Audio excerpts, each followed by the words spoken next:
Welcome in. The bass has dropped on this edition of SDH AM. Yeah, I'm not John Nelson. I'm Jason Longshore. I think that's Jarrett Smith. I think. Correct. Okay, just checking. You never No, know. I you're mean, right. things can get crazy around here at this point.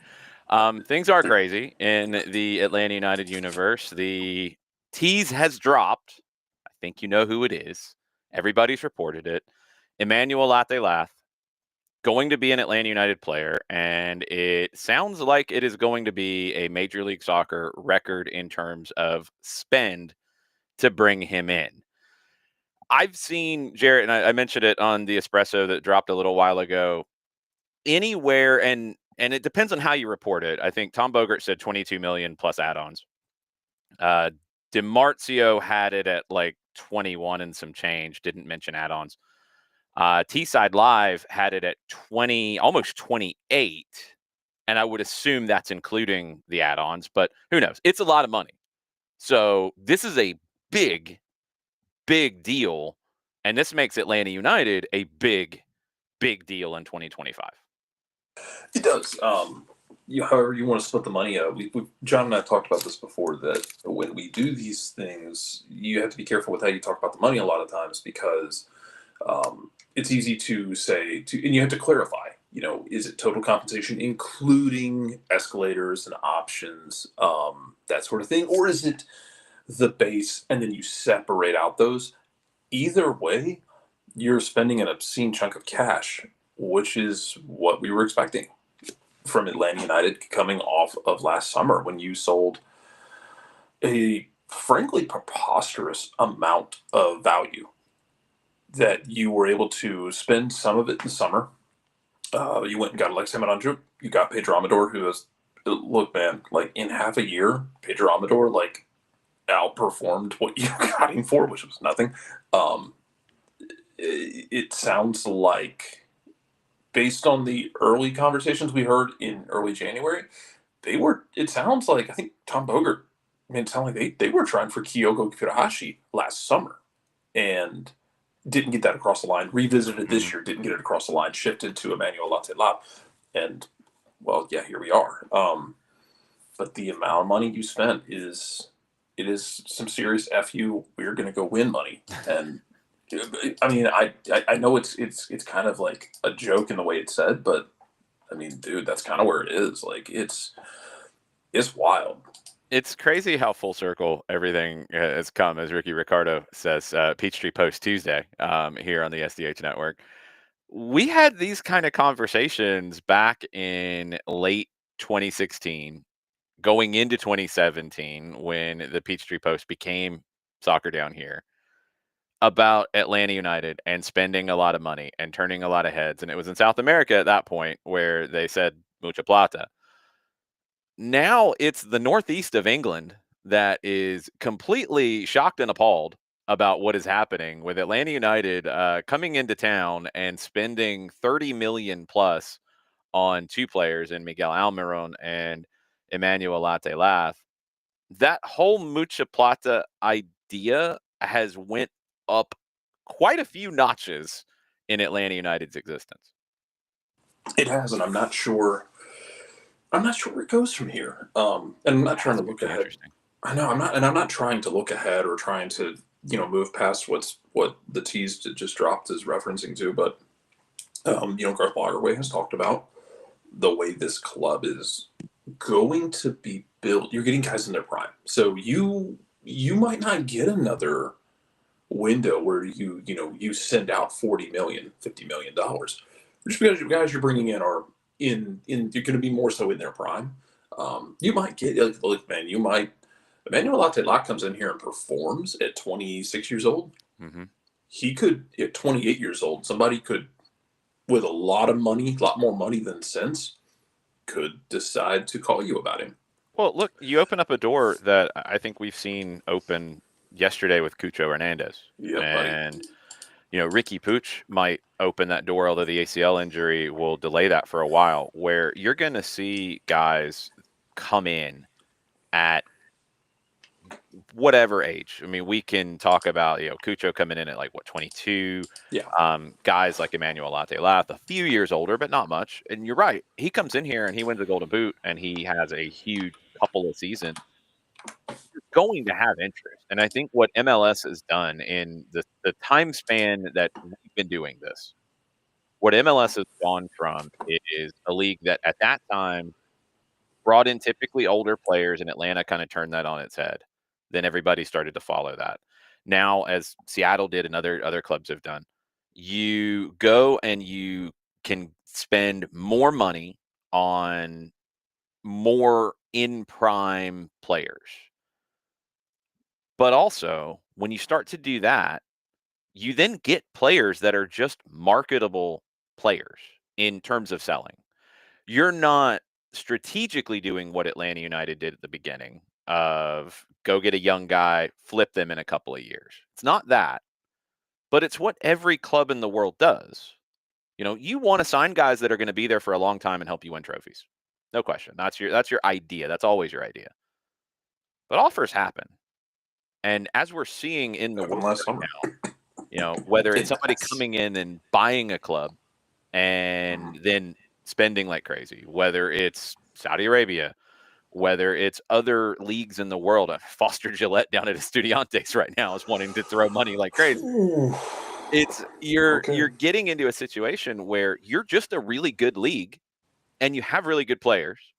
And when they produce, people are going to be interested. And you're just part of the market. And I think that's where MLS wanted to get to. And I go back to things that Darren Eales said back in the day about wanting this to be a league that where people would choose a league of choice, I think is the phrase that he used. And he used it in a couple ways. Like you wanted players to choose to come here, but you also wanted players to choose to stay here. But I think you also want players to choose to come here and raise their profile. Yeah. And I would assume that's where Emmanuel Latte Lath is. He's coming here to shine. He's coming here to, dominate. And yeah, I think he does want to be in the Premier League. I think every player in the world wants to be in the Premier League. That's where the money is right now. That's okay. You want ambition. That's fine. If that happens, great. If it doesn't, that's great too. No, I agree, and he should want that. But mostly because I think that every pro athlete has a certain level of insanity about them, like clinical insanity, that they're always going to want more. But that's how they've gotten to this point. Mm-hmm. You don't make it to this point without being a little unhinged, a little feral at times. And that's okay. You have to have that to do that job. You have to have that, especially if you're a striker. I mean, it's you have to have the firm, unyielding, insane belief that everything you do is going to work, and then you have to go out there and execute it with full belief. It's like being a striker. It's like being a closer in baseball. It is you have to have a short memory and a level of insanity that not everyone possesses, and that's okay. And I hope that he does have aspirations for more. And he gets there. He gets there. By the way, I'm not saying you won't have outgoing money because if I had to put let's see, it's Valentine's Day. What's a good Valentine's Day candy? I mean, because the candy hearts I think are a little overrated, but Yes. like okay, we'll do the candy hearts because I don't mind losing them.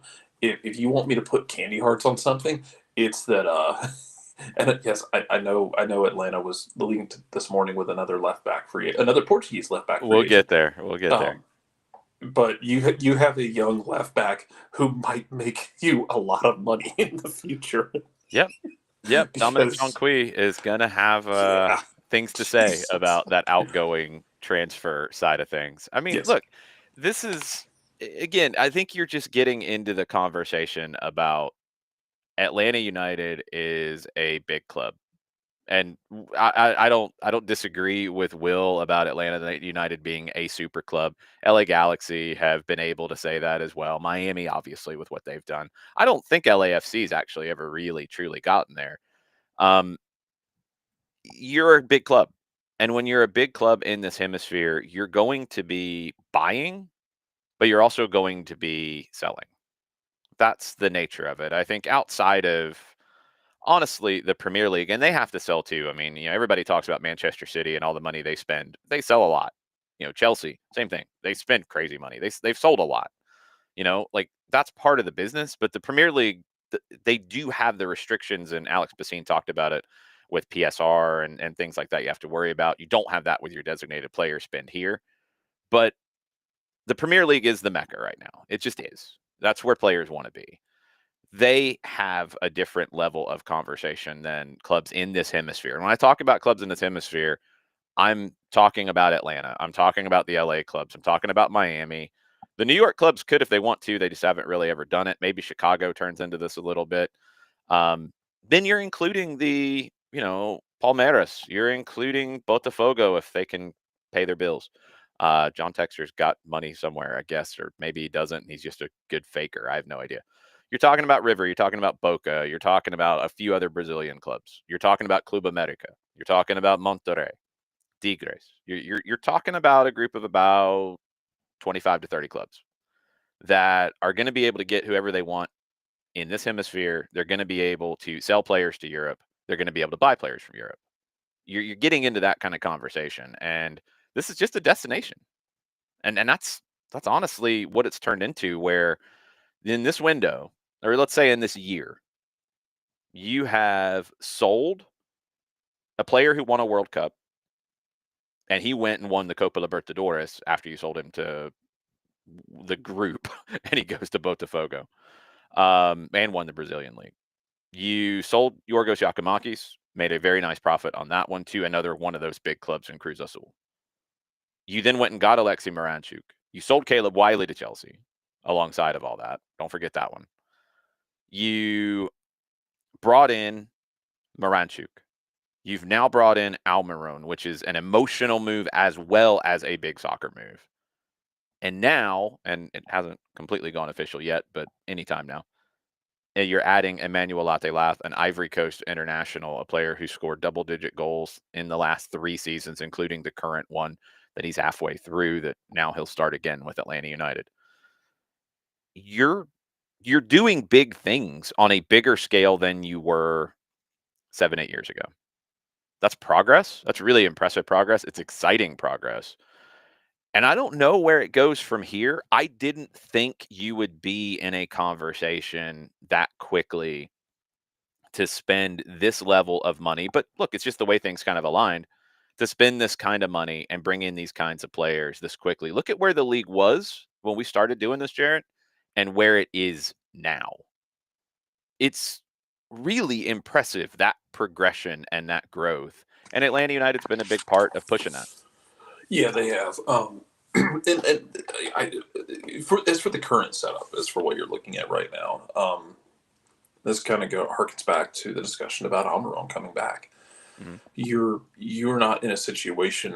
This is something when Maddie was collecting blurbs about it when he got announced. For me, it was, you're not asking him to come in and be 2017, 2018 Almiron. You are asking both of these guys to come in and be a part of what is going to be a very dynamic and, on paper, potentially very deep attack. Because you still have Saba, who you talk about a guy who came here and might end up staying. Like, Saba would be my bet of a guy who could be here for more than a couple years. And look, he's a player that, if the right club wanted him, like, he could go play in Italy. He could go play in Spain. He could go play in France. He could go play in England in the Premier League or the Championship.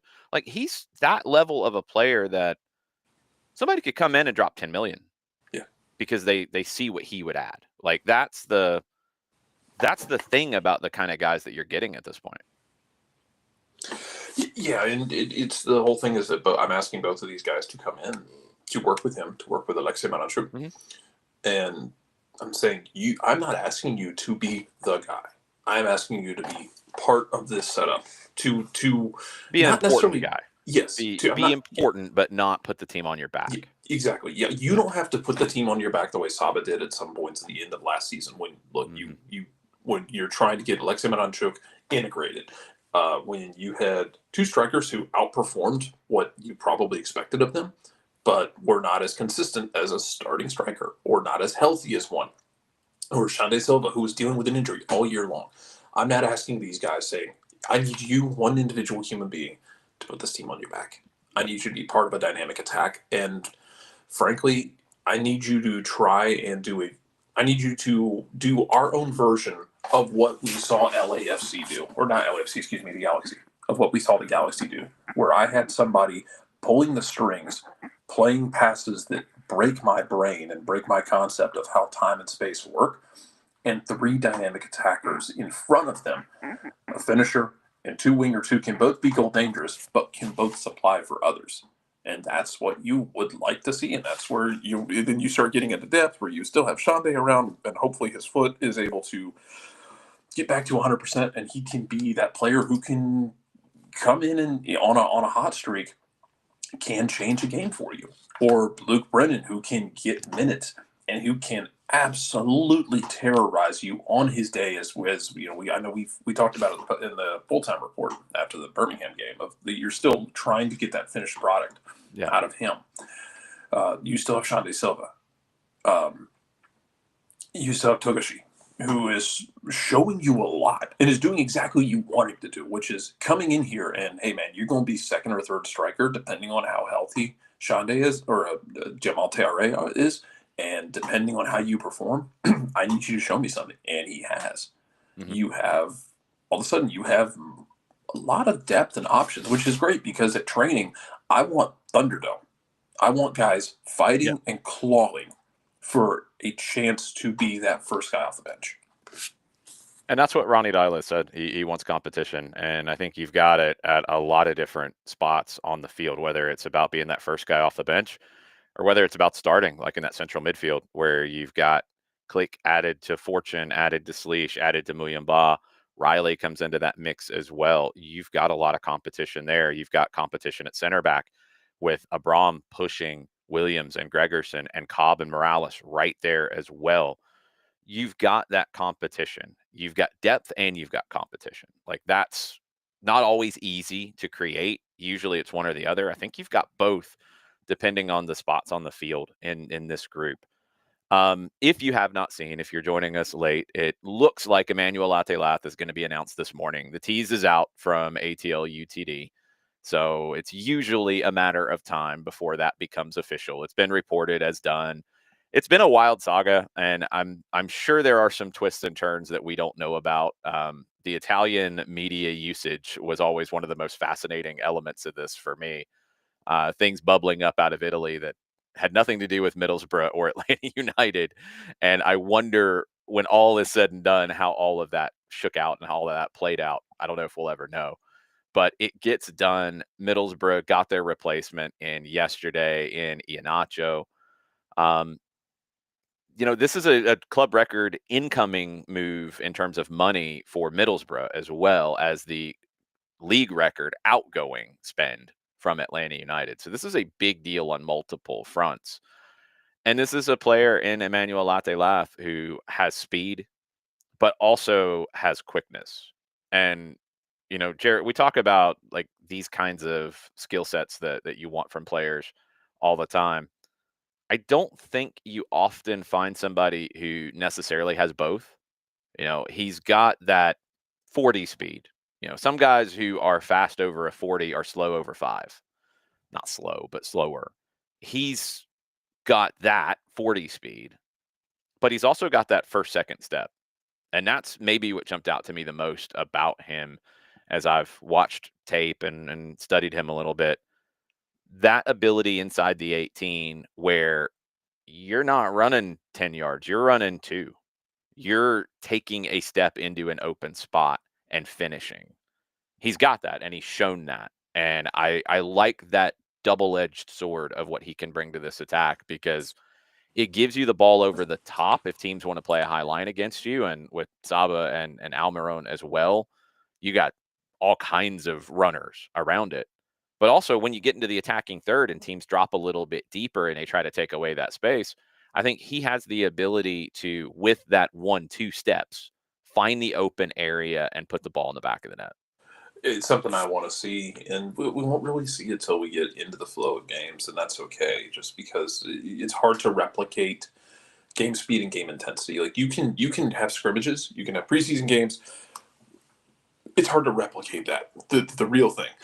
I want to see how it looks in the moment with that quickness and the reaction and the anticipation, because that was something, even though Yorgos Giacomakis was not, I don't think anyone would ever mistake him for being outright fast. Right. Um, but his anticipation Yeah. and his ability to be in the right spot before anyone else um, was something that was really impressive, and it's something I'm looking forward to here, because if you can combine that quickness, because I think you're right, like it is that, like, I can get from here to 5 yards from here faster than Yeah. you can, Yeah. which is doesn't sound like a lot, because 5 yards isn't that much. If you've ever like stood on a football field, it's not a lot, but when you're The talking 18 is only quickness, 18. exactly, You don't yes, need a whole lot of space yeah, if you can find it that way. like you having a 40 time does me no good in that tight of a window. Right. Um, It does in so other areas though. And yeah, that's what absolutely. I It think is does so when you play interesting. over the top, or Yeah. when you create, and as we talked about in the Birmingham game, when you maintain defensive integrity and create those counter opportunities. Good lord, the amount of speed that you have on this team right now, the potential for, like, not just straight up counters, but like the way you stretch people on counters is very tempting to think about. Also, yeah, also Edwin Mosquera is still there too. It was just basically Edwin is just taking a 20-sided die and throwing it on the field. Edmund was great in Birmingham He in his was. 1v1s and winning opportunities. He won the free kick that led to the opening goal. Togashi's got good pace. TRA has good pace. Luke Brennan ain't slow. You've got a team with a lot of elements of speed and quickness. It's gonna come down to. It's gonna eventually come down to Atlanta defended a corner. Then what happened? Noah Cobb got out on the run. Yeah, Noah Cobb still might be the Noah, fastest guy in the group. That's the thing that most people forget about. I don't know how else to explain that to people. Noah Cobb is a He's got lot faster than you crazy think he speed. is, and Yeah, it's not like deceptive white guy corner speed. No, it's straight up like Noah Cobb's fast. he's a Noah Cobb's burner. faster than you Yeah. are. Yeah. So no, you're right. Like that creates elements of that where you're defending a set piece in your own defensive third and you can flip the field in a matter of seconds. You've got the ball to go over the top and open things up. But also what that does, and it's another key element to what we talked about on Saturday night after the game in Birmingham, where the counter pressure was such an important element. You have the ability with this team to build out of the back. And when you build out of the back properly, when you build up the play and you eliminate defenders along the way, that's one, maybe it's not really a new way to look at it, but think of it in that way of when you build up and you get past defenders, you're increasing your odds. You're basically going to then have more of your players going to goal than they have players to defend it. When you eliminate those guys, they're going to try to recover and all that, but that's the whole idea of building up the play. That's why you do it. You have that. You have the players who can do that, and you will do that quite often. But also, you have the ability to get north south fast. And the reason why you can risk that a little bit more, and I think this is one of the elements of reading between the lines of what Ronnie Dyla said in preseason, you can risk losing possession in playing forward a little bit more. You can take a riskier pass further down the field. You don't want to take a risky pass short and turn it over and get burned. You want to take that riskier pass 20 yards down the field, 30 yards down the field. Why? Because that's what we saw in Birmingham. This team can press, counter press in those moments and win the ball back and then create more opportunities. So you have that flexibility as well. And that's what's so fascinating about where all of this goes is you've got this AC/DC kind of power with what you can do in terms of building play, connecting passes, being a brilliant possession team that dominates games in that manner. But then you also have that back-breaking ability to bomb forward and just break you and ruin your absolute day. And that can happen too. That's what's so amazing about all of this and where all of this goes. is you've built a team that can do all of these different things.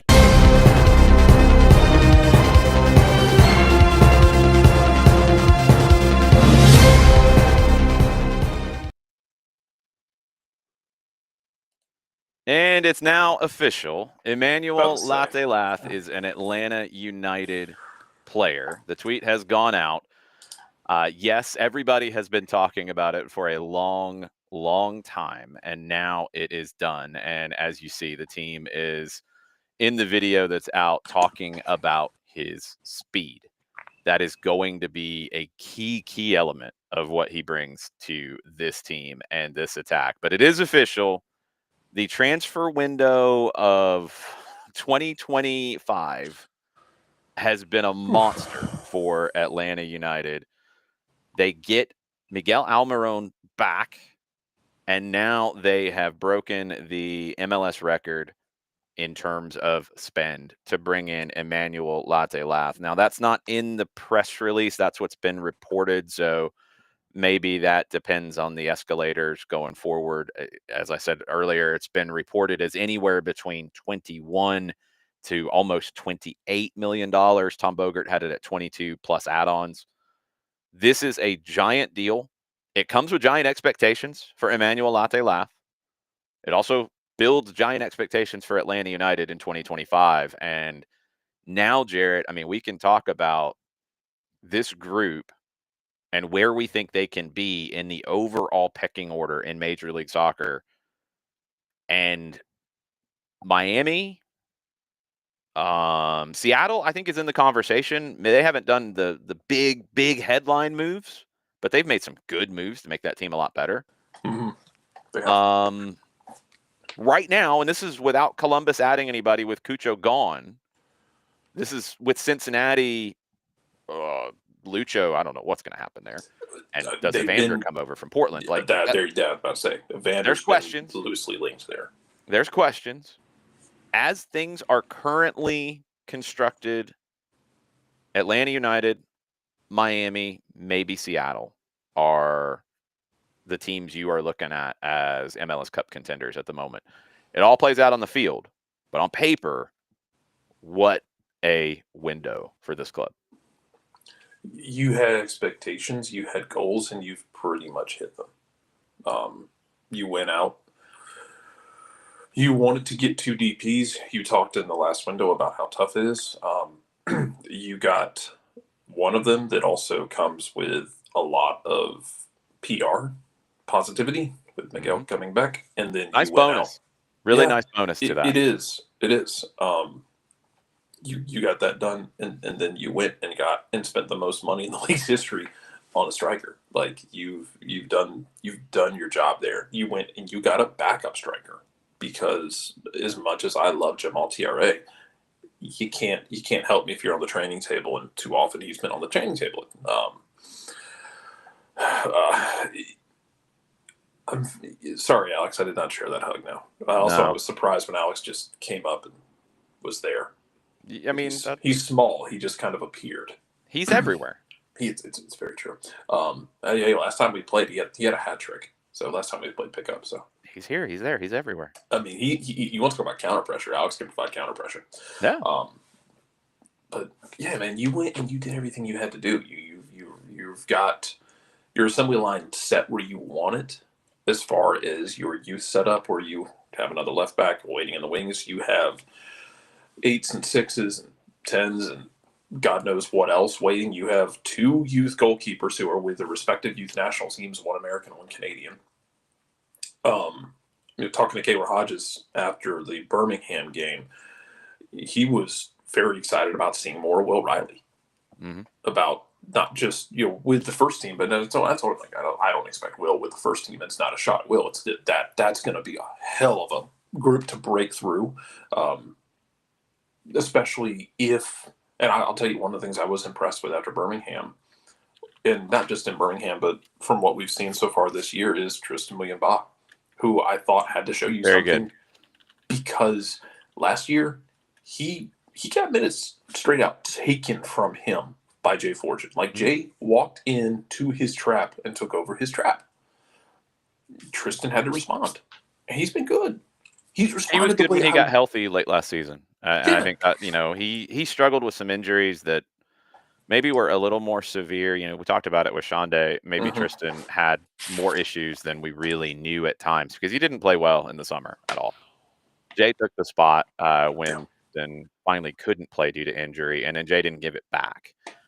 Tristan's going to push for time. Jay's going to push for time. Click is going to come in here and want to take that time.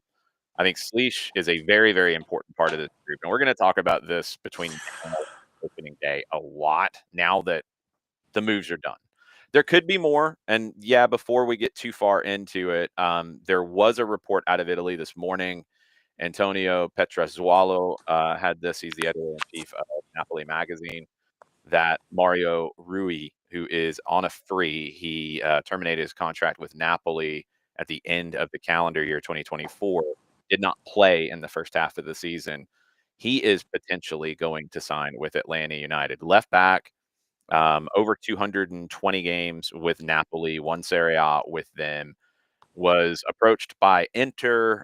Roma was linked with him at one point. I saw Las Palmas in Spain linked with him as well. A lot of different people linked to him. I don't know where his fitness would be. I don't know how long any of that would take, but Mario Rui is linked to Atlanta United.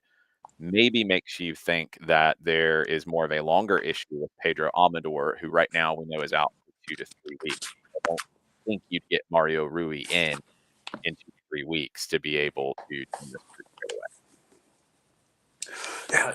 This will again, and it's bringing more bodies in for the fight. And you're already going to be without Brooks Lennon for a bit. Brooks Lennon, as we know, still recovering from injury. That's That's the on the other right question. side. Yeah. Yes, we don't know how long he's out. There hasn't been an update there. And everybody's recovery is different, so Yeah, it's it's really hard hard to to pin. judge. Like he's been working out. We've seen him at the training facility working on the side. I think he posted some pictures as well on his Instagram. So he is progressing. I do not think he'll be ready for opening day, Abby. I don't think there's any shot of that. I don't know if he's ready for week 2, week 3, week 4. I don't know. That's the big question. I think Matt Edwards has shown plenty. I think Ronald Hernandez has shown plenty. Do you want to add a little more depth at fullback? Yeah, I mean, like, could you play Luis Abram as a fullback in a pinch? Yes, you could. Rui would give you extra depth there. I mean, a lot of the conversations about adding him at Inter and Roma and other clubs were on a 6-month deal. That might be something Atlanta United would be looking at, a 6-month with an option to extend it for the full season. So all of that is there. Dominic Chonqui is another part of this conversation. I mean, you're talking about a young player that is going to be on the first team roster next year. Does that get accelerated? Um, all of these things, the injury side of it, we don't know and we can't answer at this point when it comes to when guys get back and what that looks like. And will there be more? Yeah, it's preseason. It happens. It's, hopefully all minor stuff, but this is all part of the process. The attack is crazy. How long will it take Emmanuel Latte Lath to join the group? How long will it take him to, get a little bit of time with the team on the training pitch? Is he ready for opening day in terms of visa and paperwork and all those things? I can't answer it. I don't know. But this attacking group, you have depth. And let's say front six. Let's include the holding midfielders because we would expect this to be a 4-2-3-1. You have competition in that central midfield. You have depth on the wings. You have depth up top. You have everything you need. You do. That group's got to go perform. But a big part of Atlanta United's success in 2025 is going to be the defensive side of the team. You have the ability to, at times, control and dominate games with your attack. We saw this with Miami. We talked about it a lot. They're not a good defensive team, but they were so good offensively that they were able to overcome that for the majority of the season. They had a record-setting regular season.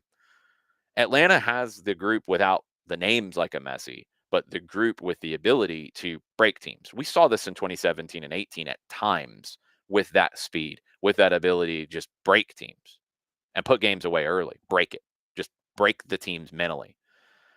You might need to do that at times because defensively, look, you've got some injuries. Conversation about depth at center back. I think you have it. I also am a very big believer in Noah Cobb and Efrain Morales. So I think you have 5 center backs that you can count on. Derek Williams and Steon Gregerson have had injury issues since the middle of last season. That's something you do have to think about. You now have 2 fullbacks that are out that are starters. How long? Short for Amador, longer for Lennon, we think. That area, you don't want to ask Brad Gazan to do what he did against Miami in the playoff series all the time. But that side of the team, to me, is what will be the difference between a very, very good, entertaining, wide open, chaotic team that I'm sure we'll all have a lot of fun watching and talking about, but might give us heart attacks. But if that back line is healthy and does what they can do, and Bartosz Slisz is going to be a big part of that as well, dropping back and helping defend. If they hold up their end of the bargain, you're talking about a team that is they're not going to be the favorite because Miami will be. Maybe they should be the favorite to win MLS Cup if that back line does what they can do. It's one of the things I'm looking forward to, honestly, about the counter pressure that you talked about that we've seen. And we've seen counter pressure before we start with Gonzalo Pineda here. I mean, it's not a novel concept that just appeared in January. You saw it with Tata Martino. Yeah. You saw it at times with him. I think he dialed it back as his time, lasted in Atlanta, and that's one of those elements of his run that we'll analyze for years. But yeah, counter pressure is not a new thing. It's the underrated element of the Pep Guardiola teams that we always talk about their possession and their attack. They're ruthless on winning the ball back, and that's the issue with Manchester City right now. By the way, like I feel like everybody's talked about different elements of that and trying to find other things. Just watch their counter pressure last year versus this year. They're not scary when they lose the ball right now. Teams are killing them. Missing Rodri is a big part of that. And then you take the progression to look at Atlanta. Bartosz Slisz, that position, it's going to be really important in a lot of different ways. Counter pressure, but also supporting when that counter pressure doesn't win the ball back, supporting the back line, starting the attacks, moving the ball around intelligently, asking for the ball in difficult spots, something that I talked to Ronnie Dyla about in his press conference. That side of this team isn't going to get the headlines, but that side, the way this team defends, let's go a step further from what I was saying a second ago.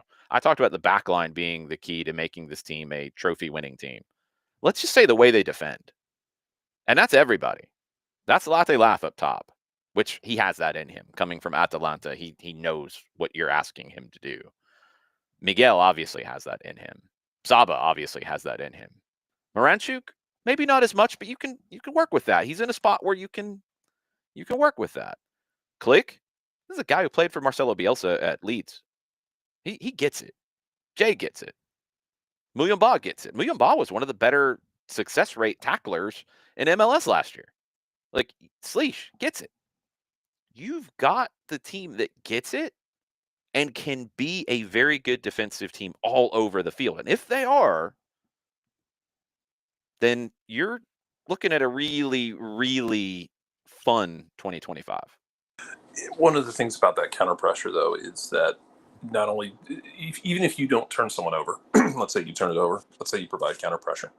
One of the benefits of these things is that even if you do not turn the ball over immediately, going the other way, what you can do is give your backline a chance to solidify itself, to organize itself. Because let's say you are up in the attack. Let's say you turn it over. You provide that counter pressure.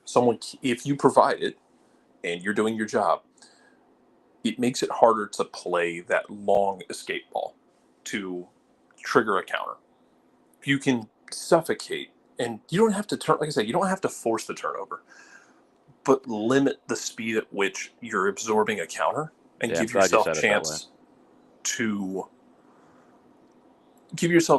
to organize yourself and be more comfortable and be prepared for what's coming, where you're not running, looking over your shoulder, trying to call out, who's covering who's covering what spaces. Just when you defend from the front, you make it easier to defend at the back.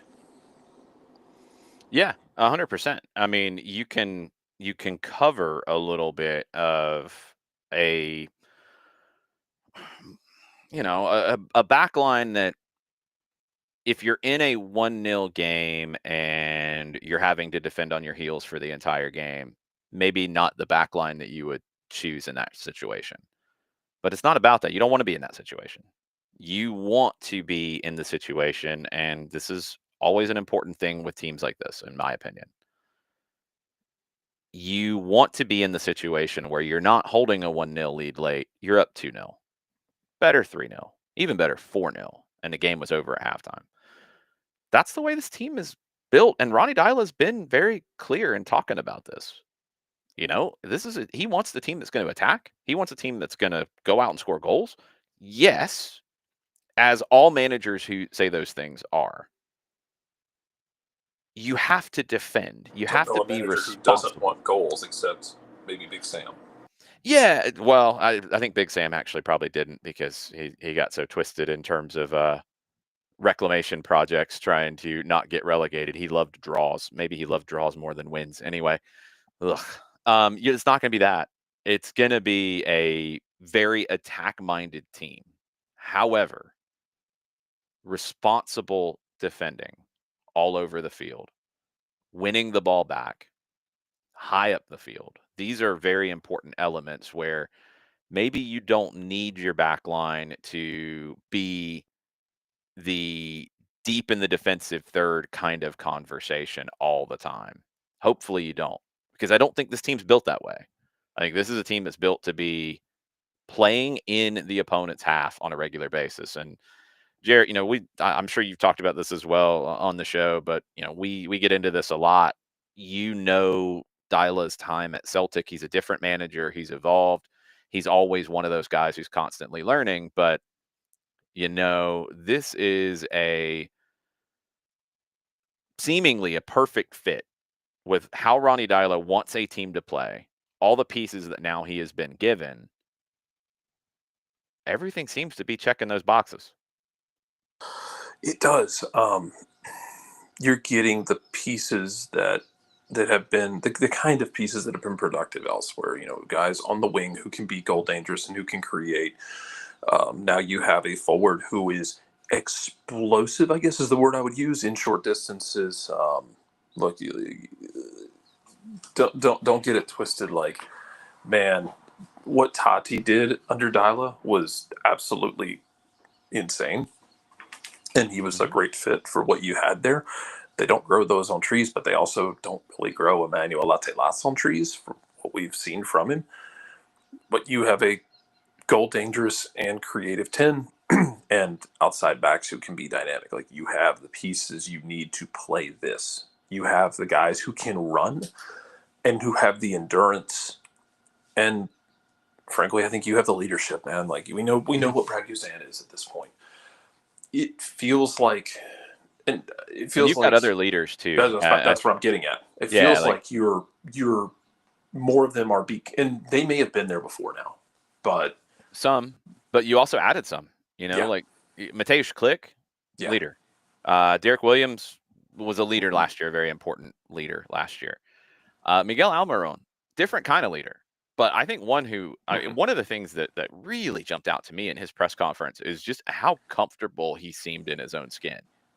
And I never really got that impression when he was here in 2017-18. He was shy, he was quiet.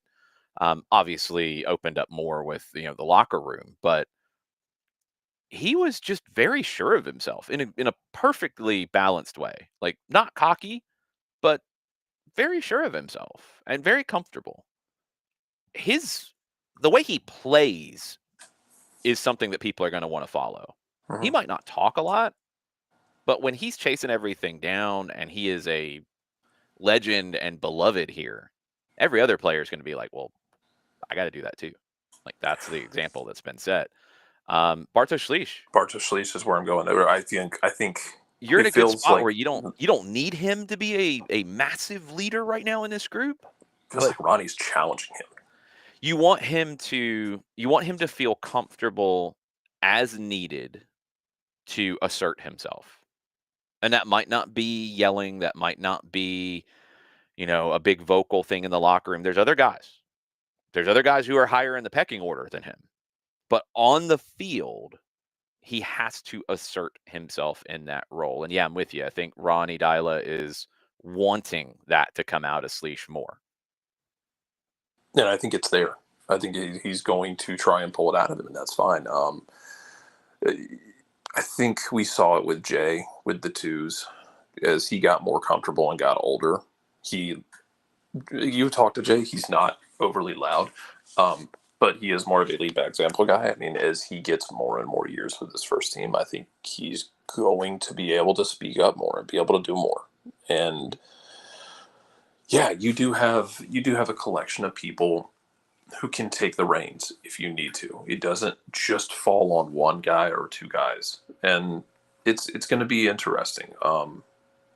You mentioned Miguel. I'm interested to see how the interactions are, because it has been 6 years, and yeah, you talk about it being comfortable in his skin. Man, 6 years in England in the Prem will do that to you, because I feel like that's the kind of place where if you can't get that way, you will not last. Yep. You will not survive. So you have to. That is an adapt or die move, and credit to him for adapting. Yeah, it's exciting right now with where all of this stands. Emmanuel Latte Lath is done, and yeah, Ricky Ricardo mentioned it in the chat, and this is something that obviously I'll get confirmed as we go.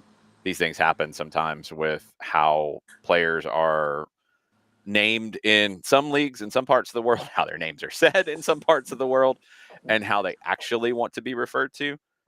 Everything in the cultures are different, guys.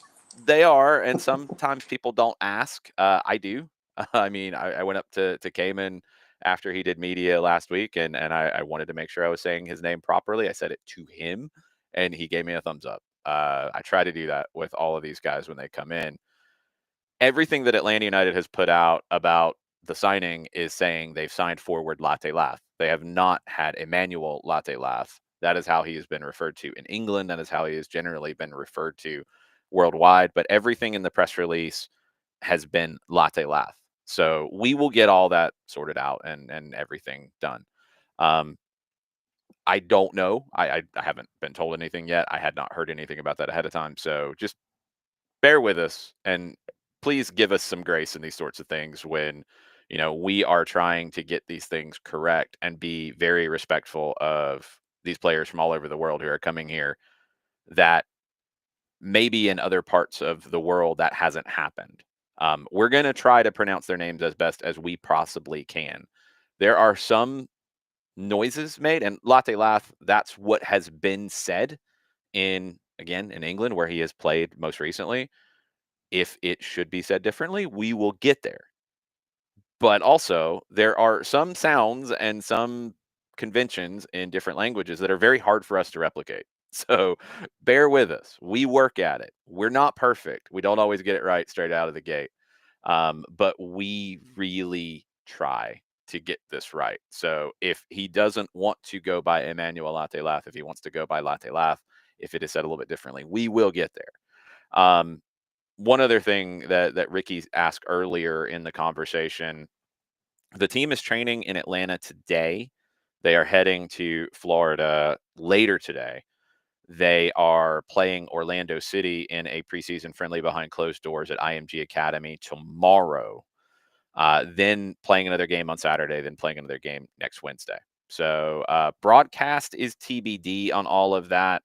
I am not making the trip just because of the way that the potential broadcast is going to be set up. It's going to be very difficult to be on site to do it. IMG is not really built to do those sorts of things. So we are all working on things, and just stay tuned. I know you're probably already following me at Longshoe on social media, but please do. The club will also announce stuff as well, obviously. So stay tuned on all of that. Jarrett, you have to go in just a minute, right? Correct. Okay. Anything else from you before you leave us? Not really. I mean, it's just kind of, this is what we were all geared up for. Honestly, I'll tell you, I didn't expect the announcement today.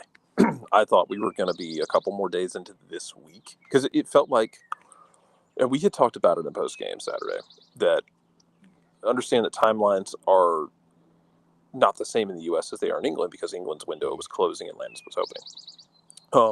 When all of those deals started coming down from Middlesbrough, it felt like, okay, the writing appears to be on the wall unless there's something really weird happening. Once the writing was on the wall, I did not expect it to hit on a Tuesday morning. I thought we'd get to like Thursday, and then it would drop. Just because they would have to get all the T's crossed and the I's dotted, and different things handled and stuff done. I thought that's where it would be. So I'm pleasantly surprised. Now it's a matter of getting visas taken care of, getting him into training, and just having fun with it. Because at the end of the day, just have fun with it. Jarrett, where are you coming to us from as Thomas is asking, or Alex is asking? The Cornell School of Ornithology, yes. There's birds out here. It's nice morning, man. It's like, what is it outside? It's 59 degrees. It's overcast. It's not pretty too ridiculous. hot. It's not too cold. It's going to get up to 70 today. I did not sign up for that. I'd like to speak to Life's manager. You're not happy about this? It's a little too warm for February. It's more to stay cold. I just smile and nod at this point about the weather because I can't predict it. Like I can't predict results in games. I can't predict the weather anymore. I just give up. I'm like, what is it? Okay. Do I need a jacket? Okay, cool. Yeah, I'm just gonna start doing these from like the Chattahoochee Nature Center just to throw everyone off of it. Might as well. I know, right? But I did not expect it today. Pleasantly surprised. Just have fun with it though, and just enjoy the preseason for what you get out of it. Once again, same thing John and I talk about. My philosophy on preseason is that I want to see steady improvement, and I just don't want people to get injured. I'm not looking for anything else.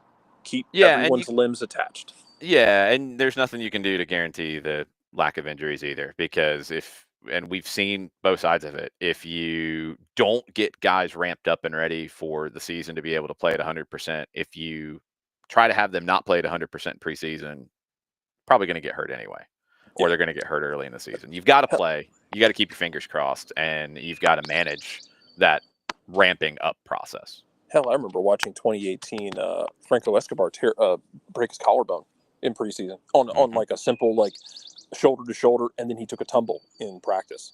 Yep. And he like got up, looked a little weird, and walked off. The trainer came up and talked to him. They walked inside, and like a couple hours later, we had a press release that he broken his collarbone.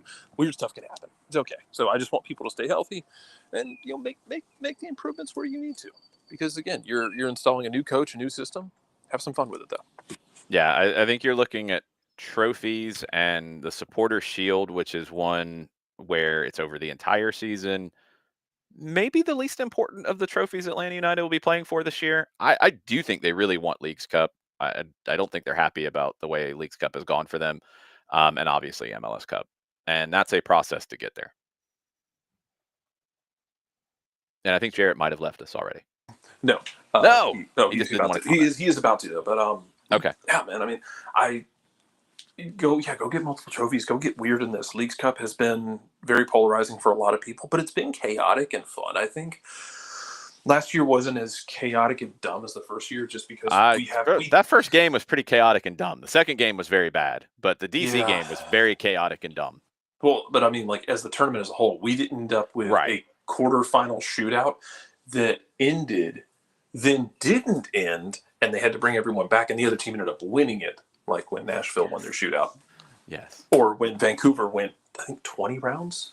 The new format in Leagues Cup with more MLS Liga MX matches, I think will create more chaos. I'm looking forward to it. I'm one of those sickos who likes that. I do wish we were in the Open Cup as well, Will. Same.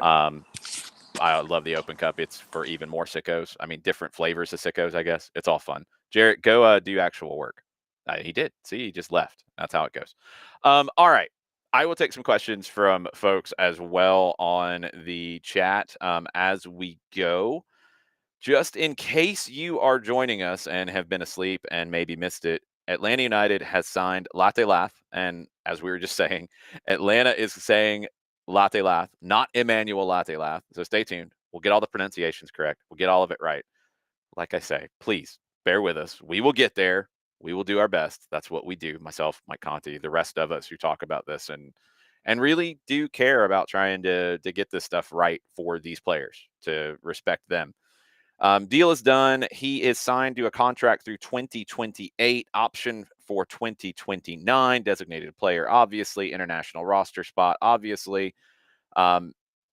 29 goals, 4 assists in 67 appearances in all competitions for Middlesbrough. Had a great season in Switzerland before that with St. Gallen on loan. 14 goals, 4 assists there in 2022, 2023. Came out through Atalanta's academy in Italy. Didn't really break through with them.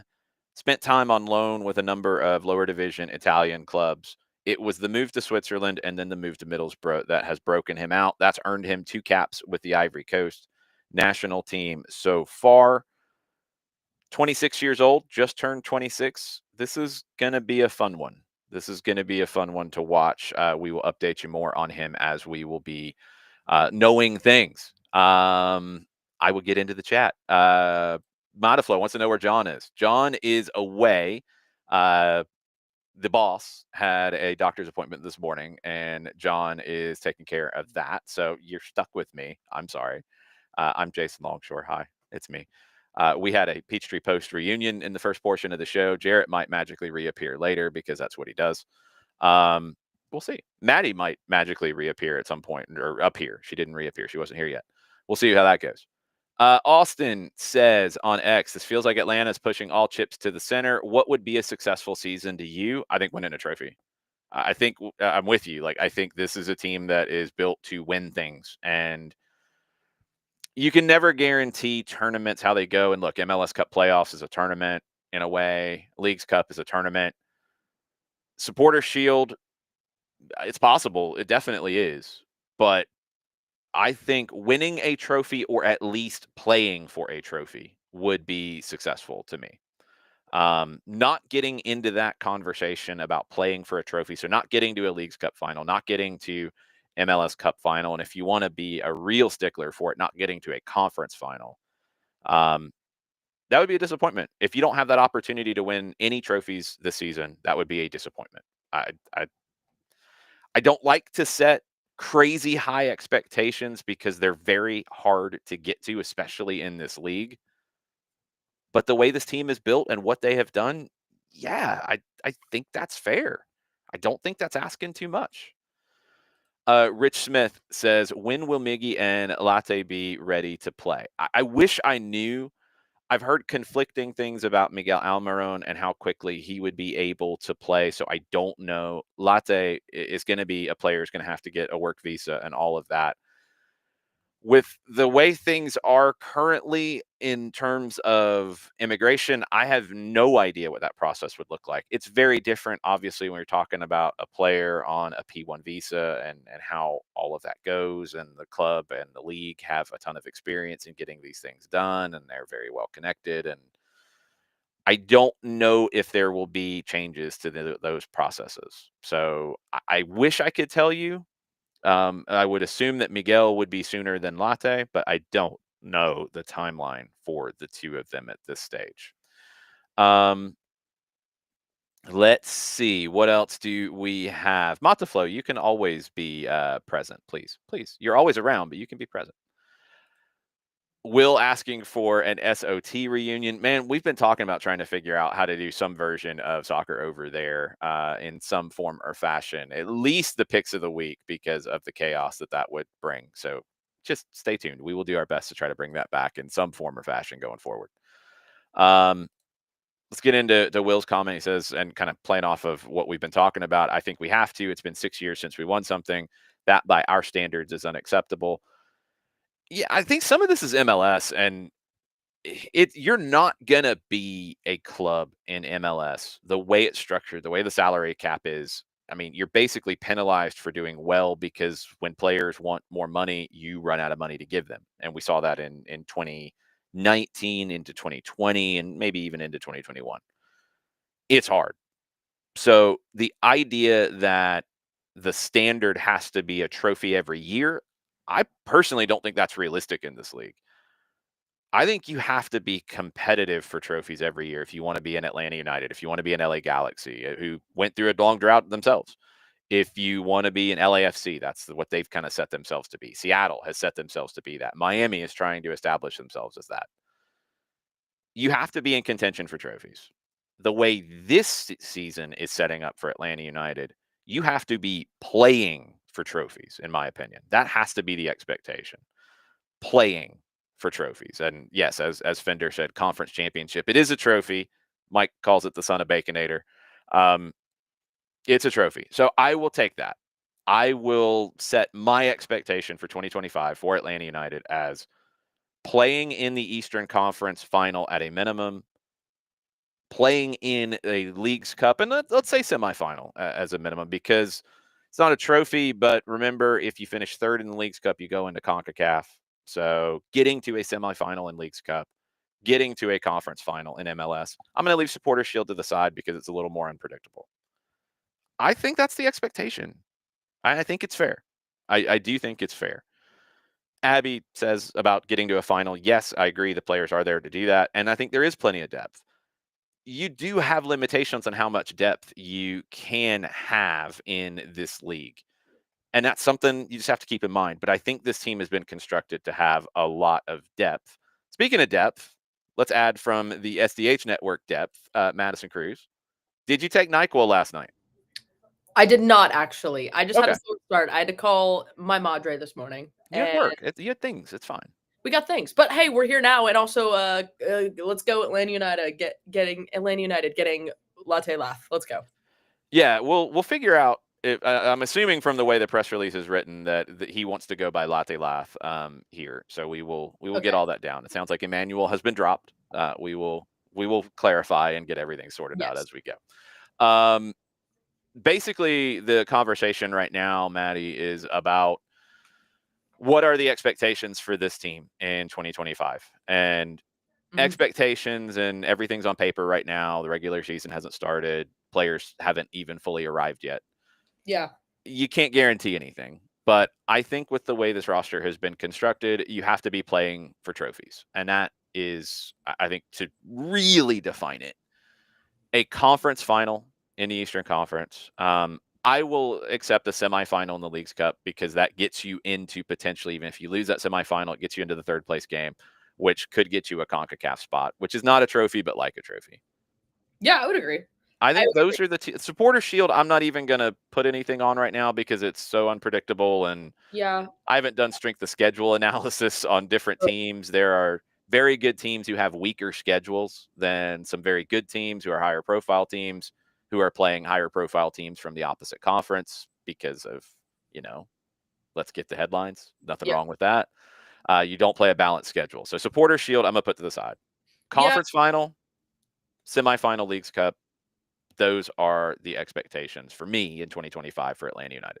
I would agree. I would agree completely. And it sucks too because it's like this is the first time in I think a while we're not competing in Open Cup either. So you're not buying for a third trophy that you could possibly get, which is unfortunate. I mean, the way things are laid out, I get why. It's unfortunate for me that you're not able to play in another cup like Open Cup, and especially with the history of it and everything there. But hey, you know what? It is what it is. Whatever. I would agree. I think a semifinal for Leagues Cup.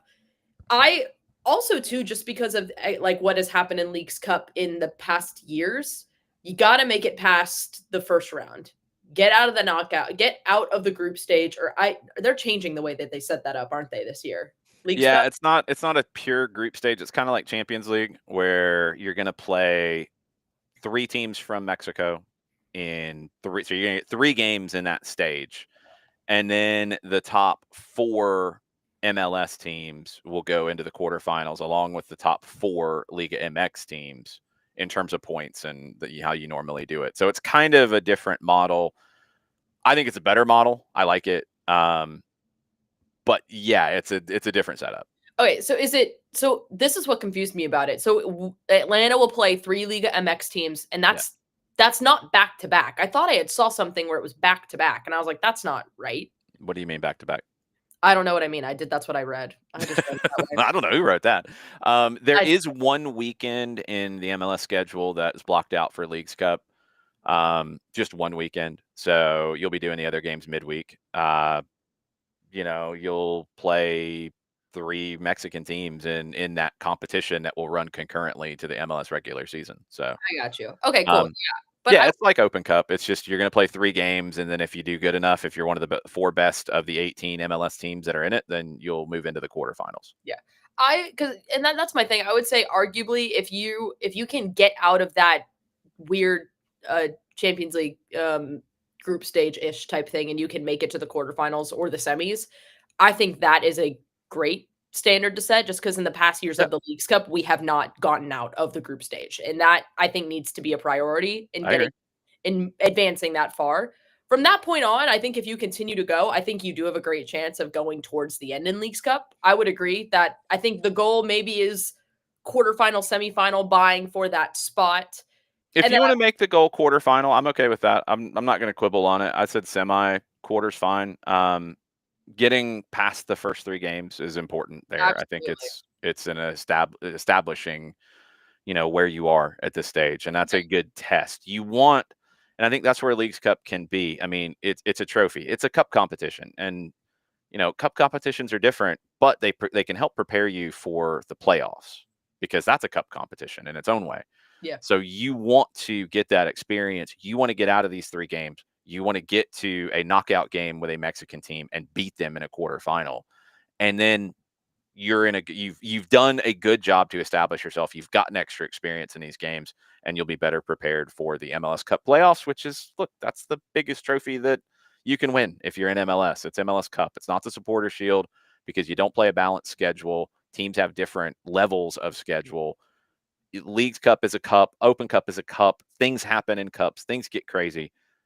The MLS Cup playoffs is what you are defined by. For sure. Like it or not, it's a fact in this league. So you want everything to point to that. I will take the trade of winning MLS Cup and getting bounced in the 3 games in Leagues Cup. I would take that trade in a heartbeat. I would take that trade of winning MLS Cup and being 5th in the East in the regular season and everybody pulling their hair out. I will take that trade too. Yeah. Obviously don't want that, but MLS Cup is everything to this league and this club. That's what they want to win. Will asks a question to get into semantics a little bit. What if you don't make any finals, but you're in play for Supporter Shield on decision day, but don't win it? Is that successful? I would say no. Because if you don't make MLS Cup final, if you don't make the conference final, if you go out in the conference semifinal at the furthest, if you don't get to the Leagues Cup final or semifinal, and you're in contention to win Supporter Shield, but you don't win it, so you're probably second, or you win the East, but you're not better than the team in the West. I don't think that's successful. I don't. I think compared to last year and the year before, is it successful? Yes. But in general, is it successful? No. I think there's higher ambitions for this club this season, and that's okay. Yeah, I would agree. I mean, listen, Supporter Shield's great and all. That's cool. Awesome. But how many teams have we seen in this league win Supporter Shield? That's all great and dandy, and then they get knocked out in the first round of the MLS Cup playoffs. Like, that's not successful.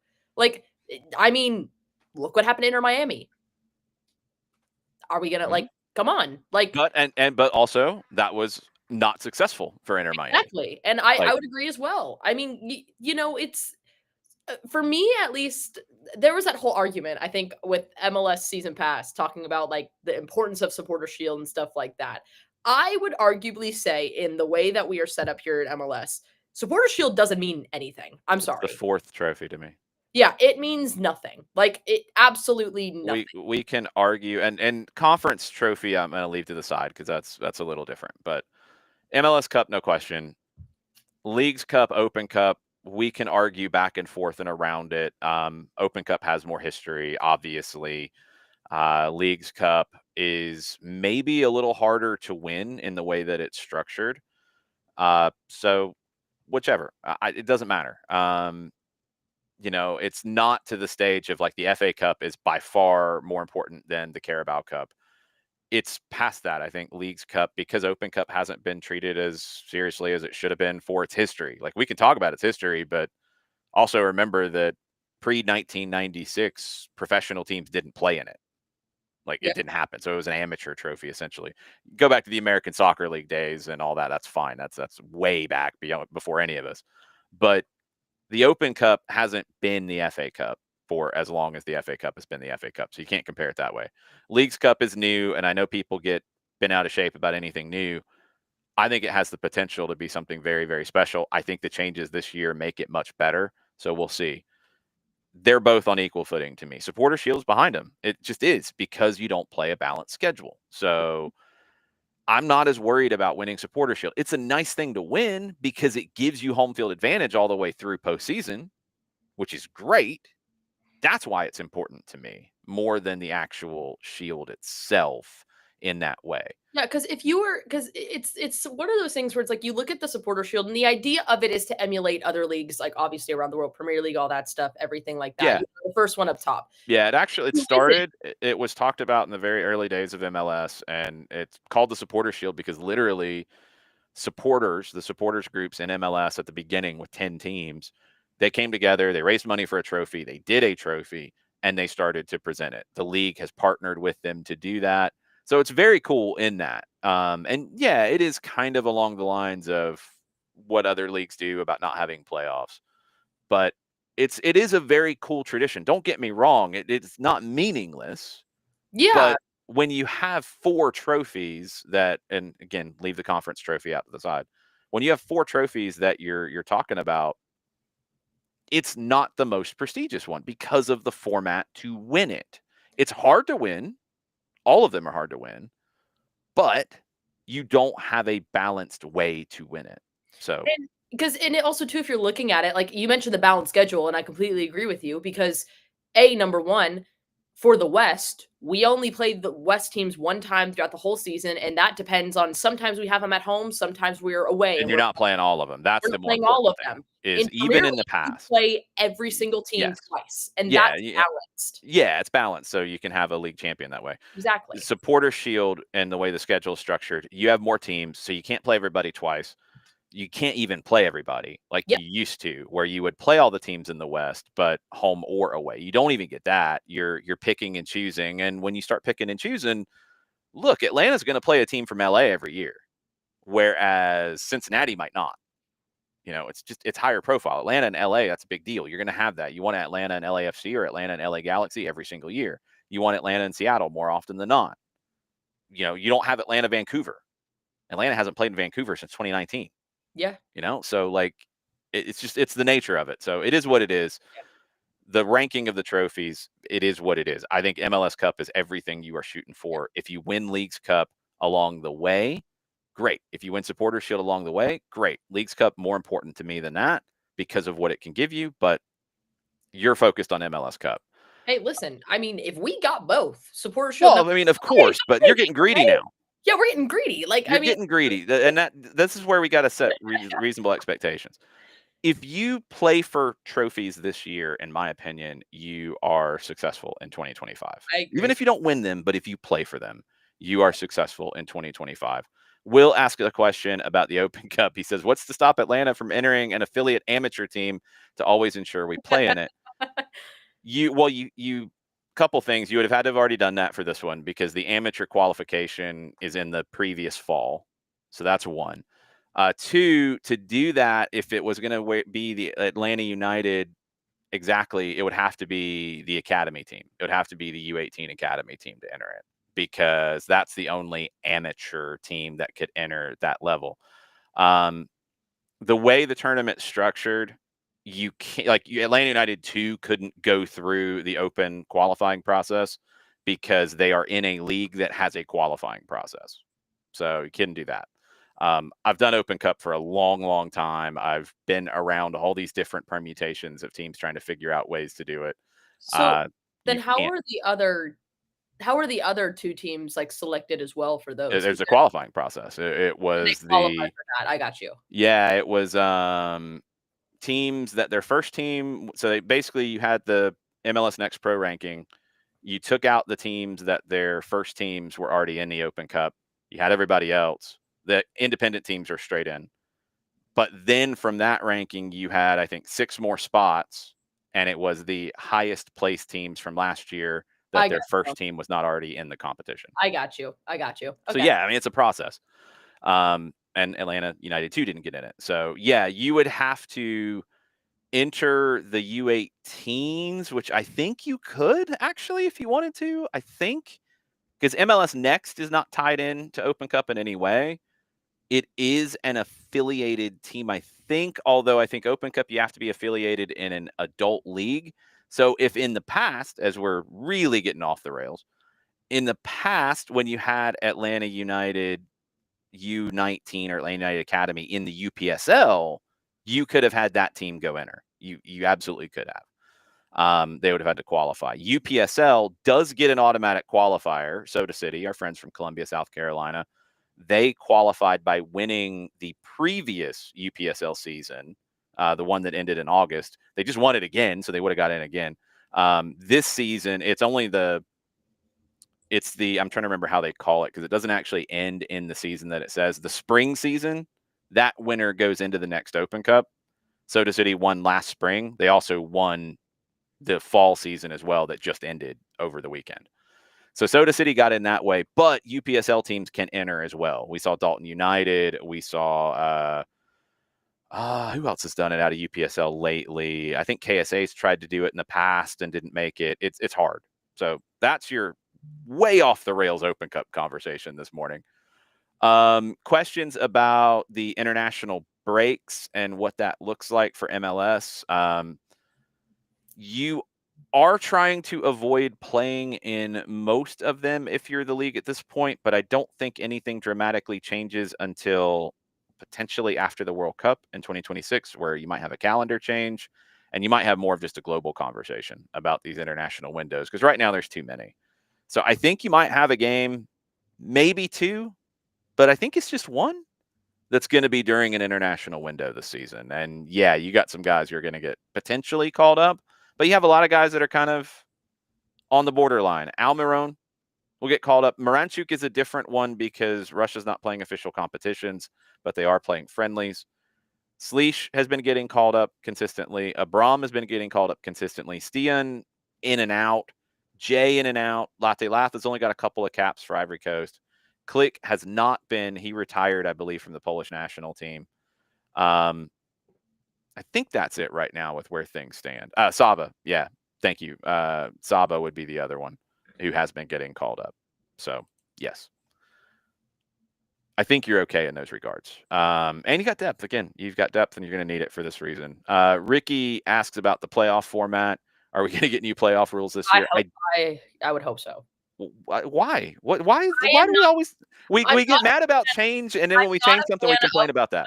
I'm not a fan of the best of three. I think it's a weird system where you have the best of three, and then you jump into one knockout. Like I don't something about it just seems off to me. I'm weird. I do like the best of three better than I thought I would. I like it better than a single game. I would rather have two legs. I agree. Everybody says I have two legs would be awesome. But the 3 legs, the 3 games, I do like it far better than I thought I would.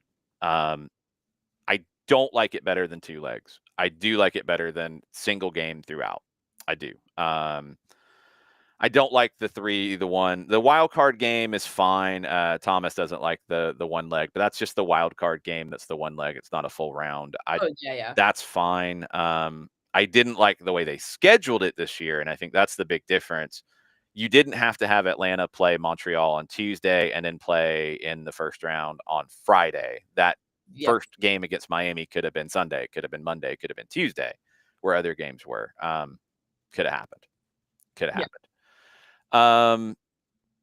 Abel, I'm not sure exactly what you were mentioning here. Saying that Toronto did it. Yes. Field in MLS Cup. Yeah. You can't. I mean, of course. Like again, don't get me wrong. Like I'm not saying like don't try to win everything, but also don't expect a team to win everything all the time. It's very difficult. Toronto did it. I think the LA Galaxy did it back in the day, and that's it. Doubles are hard. Triples are even harder. Like this stuff is difficult. So yes, you're going for it, but let's not set an expectation that is almost impossible. And then if you don't get it, it's a disappointment. They should have done this. Let's not do that. This is going to be a fun year with everything is currently structured. It's going to be fun. It's going to be a very entertaining year. There's going to be a ton to talk about, all kinds of things. but you can't guarantee things. Michael Head says expectations. We have to win something. We've won nothing for 6 years. 6 years. There's a lot of clubs in MLS that haven't won things in 6 years.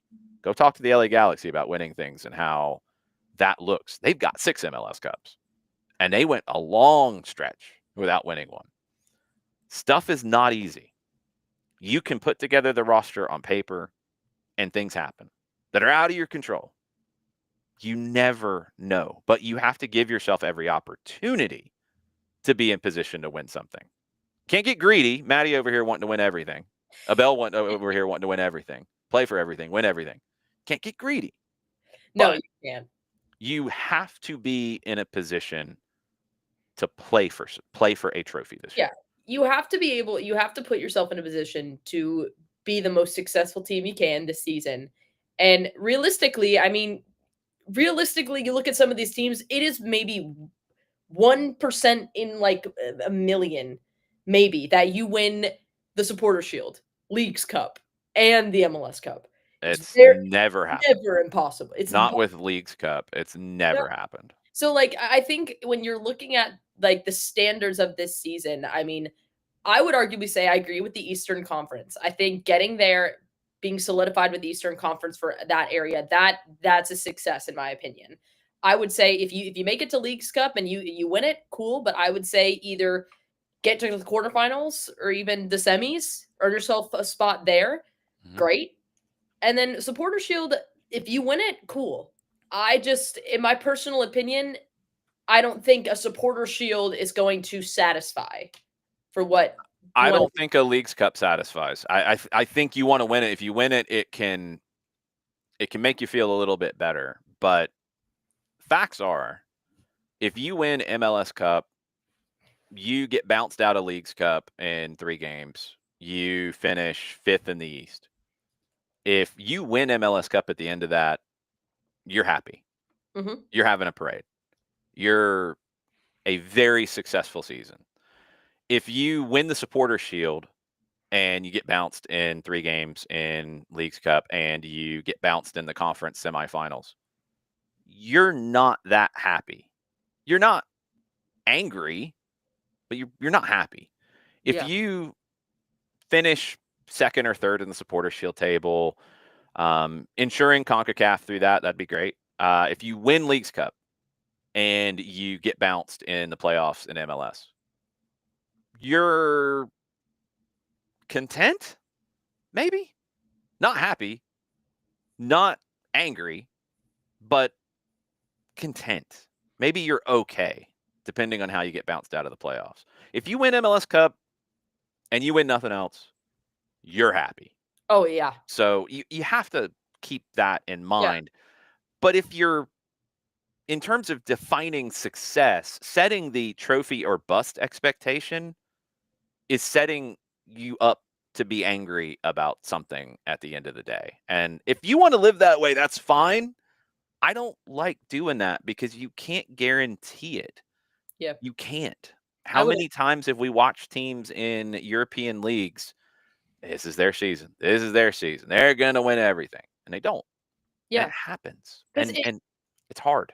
It puts it too, like, I think if you're already in that mindset, it puts it to the stance of like, oh well, if we get knocked out of Leagues Cup, then it's like, okay, now we have to win MLS Cup no matter what, and that's it. You're already in a mentality of just like, oh, if we don't do this, then this is wrong. And You're this is obviously going to be striving for that. And For sure. and I think that's the thing you have to understand about what I'm saying here is that, like, duh, if you don't win Supporter Shield and you get bounced out of Leagues Cup and you're going to the MLS Cup playoffs, is there more pressure? Yes, there absolutely is more pressure. Is there less pressure if you won Leagues Cup? Maybe a little bit, not by a huge margin, but maybe again, you're more content going into it. But if you haven't won anything and you go into the MLS Cup playoffs, is there more pressure? Yeah, absolutely there's more pressure. That's okay. But again, this stuff is hard.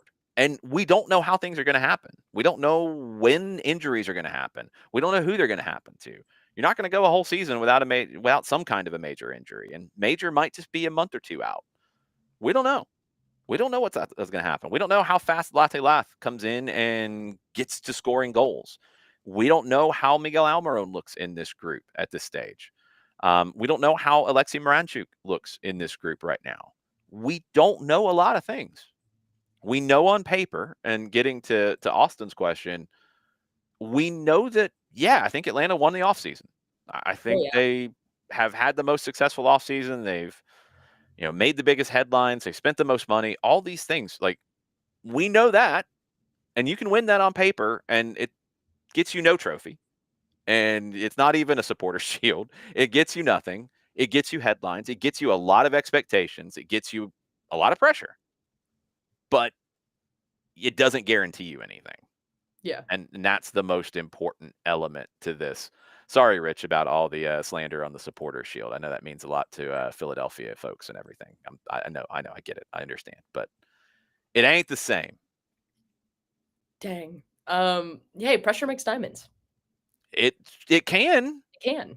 It can also crush you. Yes, it can. And look, these things are just real. These are facts. Talking about the unbalanced schedule, I'm with you, Will. We have not been to the Allianz in Minnesota yet. That's one on my list that we have not gotten to see. We're not going to San Diego this year, although they're coming here. We are going to Austin this year for the first time. Will wants to play the Quakes every year, not getting to see them this season. We're not seeing the Quakes? No! No Quakes. No Quakes this year. Thomas says, we just signed the fastest player to ever play the sport. Anything short of a double is a failure. Overreaction Tuesday. Yeah, that's where this goes, and I get it. That's where all of this goes, and I get it. Again, it's fun. Play for trophies this year. That, to me, is the reasonable baseline of expectation. Rich asks if this Atlanta lineup is now built to beat Miami. I think so. I think they did before, actually, and I think they've added more. And it's gonna be fun. I'll tell you what. Just talking about Atlanta and Miami, they're the two teams in the East. I mean, with Columbus now without Cucho, with Cincinnati questions about Lucho, it's Atlanta and Miami in the East, and that first Sunday night soccer game in Atlanta that they play. First off, I think Sunday night soccer on Apple has great potential. I really do. They've needed to separate a game and make it the game of the week. Now they're doing it. Could you have done that on Friday night or Monday? Yeah, it could have been a different night, but it's Sunday night. That's what they've gone with. Cool. That one with Miami being Miami, and also Miami being not satisfied with only winning Supporter Shield last year, and knowing that the clock is ticking on Messi, on Suarez, on Busquets, on Alba, and playing the team that knocked them out last year in Atlanta, in front of 70,000 plus.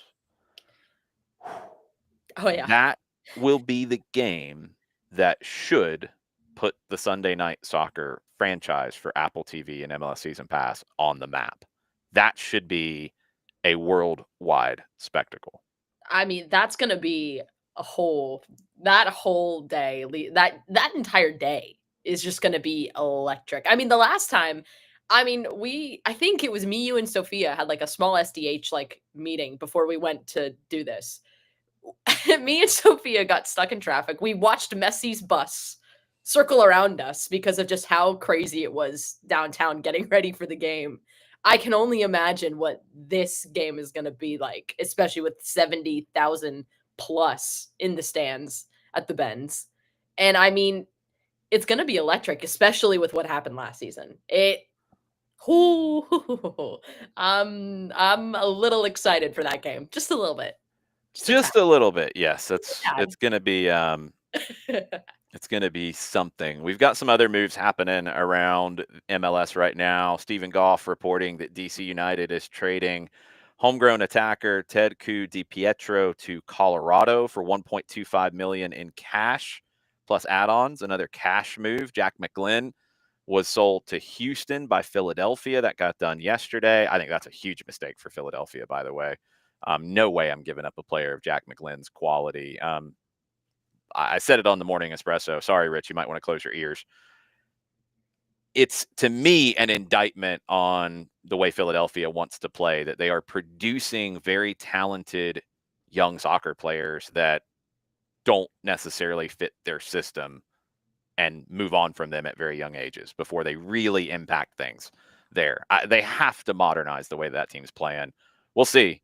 I don't know what Bradley Carnell's going to do, but trading Jack McGlynn is crazy to me for what they did, for what they got, and trading him at that age when he's breaking out now. There's no way I'd be building around him, not trading him. Ted DiPietro, I think he'll do really well there. Orlando is also linked with getting a deal over the line. Croatian winger Pasalic, it looks like he's coming in from H&K Rijeka, according to Tom Bogert.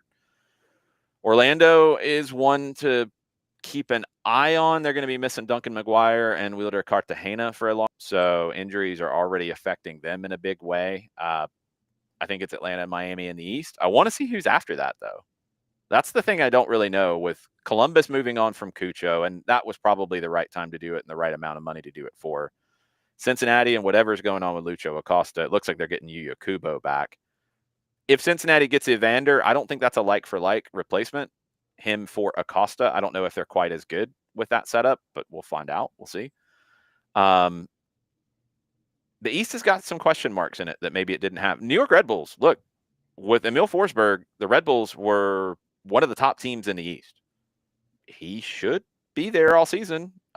He got hurt last year, and it really affected where they finished in the schedule. But when he was there, they were one of the top teams. So they should be one of the top teams this year. I think a step below Atlanta and Miami. That's kind of where I'm at in the East power rankings wise right now. There's going to be more moves between now and opening day that could change that, though. Yeah, I completely agree with you. You're looking just at the way.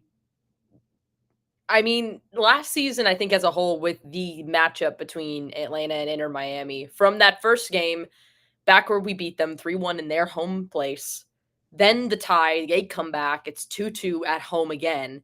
Then you meet up again in the MLS Cup playoffs, and best of three, holy hell, just craziness. And, we knocked them off. We knocked off arguably the best team in MLS and made one of the biggest upsets in MLS history. You're going into that Sunday game. You're going in, and it's going to be the two big powerhouse teams of the East. It's a lot. It's going to be so much fun. But I would agree with you with the caliber of what both of those teams are. I would arguably agree with you that they are the two top teams in the East, especially with the way everything is shaping out and what they have. I'm really intrigued to see what happens with Inter Miami. Obviously, looking, Busquets, Suarez, Messi, they're obviously getting older, but I am more interested to see what happens under their new head coach, especially with, the coaching history there and like what that's looking like. And I believe, and I could be completely wrong, this is his first like big ownership of like being a head coach of a major. It's his first club, period. That's what I figured. Yeah, I didn't, because I know he was U23s for U20s with Argentina. For Argentina. Look, when it comes to Javier Mascherano, one of the best players to ever play the game in his position. There's no way around that. I mean, this is a guy who, I've said it before, if you haven't looked it up by now, you're not paying attention. Like, go read about what this man did in the World Cup semifinal in 2014 to prevent the Netherlands from winning that game very late. The man gave his body in a way that I have never heard of in a game to keep the Netherlands off the board in that moment with a tackle at the very end. That was mind-blowing. He's a phenomenal player. He was one of the best holding midfielders and then became a great center back at Barcelona. An incredible player. Not every great player becomes a great manager, but in terms of knowing the game and intelligence, forget it. This guy has been there and done that. He has not managed at the club level. He is going to be managing players that he used to play alongside. That can help or that can hurt. That can make it awkward. I think he's got the relationship with those guys like Suarez, like Messi, like Busquets, like Alba. I think he has the relationship and the trust and the respect back and forth. He'll be fine in that. It's not going to be the situation where a guy comes in and doesn't really know how to manage a group. He's going to know how to manage a group. He's been a leader in groups he's been. Tactically is the question for me. And if he's got the right people around him, they'll be fine. They'll be very good regardless because they're a very good team. They did add some good pieces. They added some good young talent this year. They've got to be better defensively to get over the line, in my opinion. It goes back to the same conversation we're having about Atlanta in hour number 1. The attack for both of these teams in different ways, incredible. Incredible. You look at that and you go into the game and you see the lineup card come out and you're like, whoa, how do I defend this? That's awesome. But as we saw in the playoffs last year, Atlanta defended it well. They didn't come in scared, and they nullified the Miami attack, and they beat them in 3 games. No complaints. You beat somebody in 1 game, whatever, things go against you. You beat them in 3 games, you can't really complain. So you've got to be better defensively. Atlanta has to be good enough defensively. Miami has to be good enough defensively. They don't have to be 20 clean sheets in a season good. They've got to be good enough. They got to keep it around conceding a goal a game. If you're in that ballpark, maybe a little bit more than that, if you give up 40 goals in 34 games, with the attack that Atlanta and Miami have, that's enough. But that's going to be the thing that will define Javier Mascherano in Miami. Can he make that back line, that defense, and the way they defend all over the field, knowing that Messi can't chase people all day, knowing that Suarez can't chase people all day? How can you go in knowing what you're working with and make them better, or at least good enough defensively to win more? That's his challenge. And if he does that, that's a team to watch for winning things. If he doesn't, it's going to be very similar to last year, where you'll have some blowouts, you'll have some big wins, you'll have some kind of weird, disappointing results where the defense gets away from you, and you're going to struggle in playoff games where the games get tighter. That's what it's going to come down to for Mascherano. I'm not saying that he can't be successful there at all. I would never say that about somebody who has the pedigree that he has. He just hasn't shown it yet.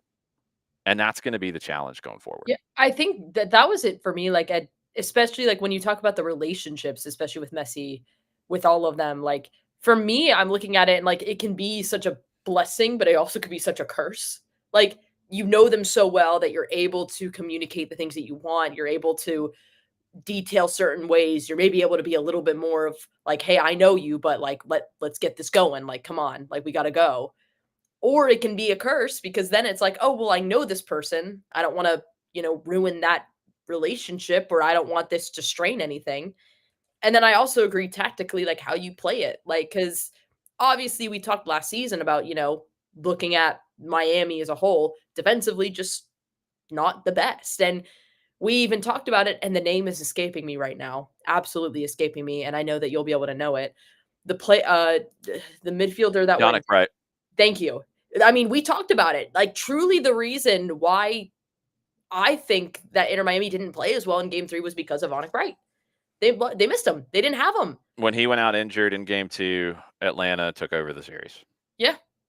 Like, that's just how it went, because you didn't have that balance in the midfield to help protect the team defensively. And that's my thing looking at them this season. And I know they have made a couple of trades, and they did pick up a defender.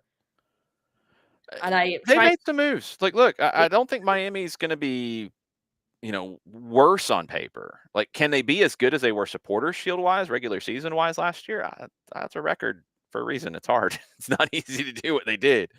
I think their idea is kind of the same thing that we're talking about with Atlanta United, in the sense that the Supporters Shield, as Derek Gaddis said, it's nice if you win it. It's really good. It doesn't mean everything. It means you have home field advantage, which is a big advantage in this league. Mm-hmm. But Miami wants MLS Cup. Atlanta wants MLS Cup. If you get the Supporters Shield along the way, great. If you get Leagues Cup along the way, great. You want to win your league championship. And in Major League Soccer, and there's other leagues in the world that use playoffs, Mexico, Argentina now, you want to win the league trophy, however it is claimed. You want to win MLS Cup. For some teams, you're going to get to a stage in Leagues Cup where winning Leagues Cup would be a huge deal for you. If Atlanta or Miami wins that along the way, again, great. But those are two teams, and I would say Seattle, maybe LAFC, although I'm not completely sold, Maybe LA Galaxy, although they've got a lot of questions now too. Those are your MLS Cup contenders right now. They are MLS Cup. They want to win that. If they win other trophies along that path, it is a great thing, and it maybe makes you more content at the end of the day. But they want MLS Cup. Let's get into this comment from Thomas real quick. We were talking about Apple and Sunday Night Soccer and how important that can be for the league, and how the Atlanta-Miami game will, I think, spark a lot of interest in that. Thomas says they need more talk, highlight content outside of game days. I agree. I think that is a long-term issue for Major League Soccer, where ESPN and Fox weren't doing that at all. The random times that SportsCenter would have highlights, even from a game that they had just broadcast, it was usually very dismissive when it was talked about, and that did more damage than not having it at all. You've got to find ways to have more content around the league as a whole, and knowing, and look, Atlanta is in this category, although maybe not treated the same as a Miami, as a New York, as an LA. Some teams are going to get talked about more than others. That's fine. That happens on, NFL conversation. That people get really mad about that. That happens in baseball conversation and basketball conversation. But you need to have it. It needs to happen. It's something that we talk about here with our content, whether it's Atlanta United Radio, whether it's SDH, about talking about the league as a whole, so you understand what the storylines are league-wide. You know how hard it is to win trophies in this league. You know who the challengers are. You know who the players are to watch. All those things that just make you more connected to it. Speaking of which, we are bringing MLS six-pack back. I was going to tease it as well, and you took it from me. Yeah, it's a segue. It's a pro move. You know how this works. I know. That's why I was going to say it if you didn't. Yeah, I was already getting there. MLS six-pack starting this Thursday. It'll be Thursday nights at 7 o'clock. Maddie will host it. Myself, I'll be on it quite a bit. Jessica Charman will be on it quite a bit. And yeah, we'll talk about Atlanta, but it's not an Atlanta United show. It's an MLS show. And we will talk about all the storylines around the league, like Philadelphia being crazy for trading Jack McGlynn and not building their team around him. Again, sorry, Rich. I should have told you to put the earmuffs on. We will talk about Colorado and Tedku DiPietro. We'll talk about Orlando dealing with injuries. We'll talk about LA Galaxy dealing with injuries. All of these different things. We will get into all of them on MLS Six-Pack every Thursday night, 7 o'clock. Now, that being said, there will be a third Thursday every month that MLS Six-Pack will be taped, because we will be doing a live show at the Moxie in Midtown. And hopefully you can join us for that, or you can watch it. If you cannot, we will have that broadcast for you as well. Six-Pack will be taped on those days, and the first one of those will be the 20th, right before the home openers around the league. Whoop. Yes, lots of stuff. Will asks, what the question for Columbus is, who replaces Cucho? I totally agree with that. They do have time to do it, but I don't know what kind of guy they can get, because the window's open for MLS teams through April. But the kind of guy that you would be signing now is somebody that teams would have to let go without getting a replacement in. So that can be a challenge. That can be a huge, huge challenge. That was a little, I read that one and I was like, oh, okay. Because I said it last year. Like, I thought Cucho Hernandez, the way Columbus Crew had played, my personal opinion, I think he should have been MVP. Yeah, Messi won it. Cucho was second.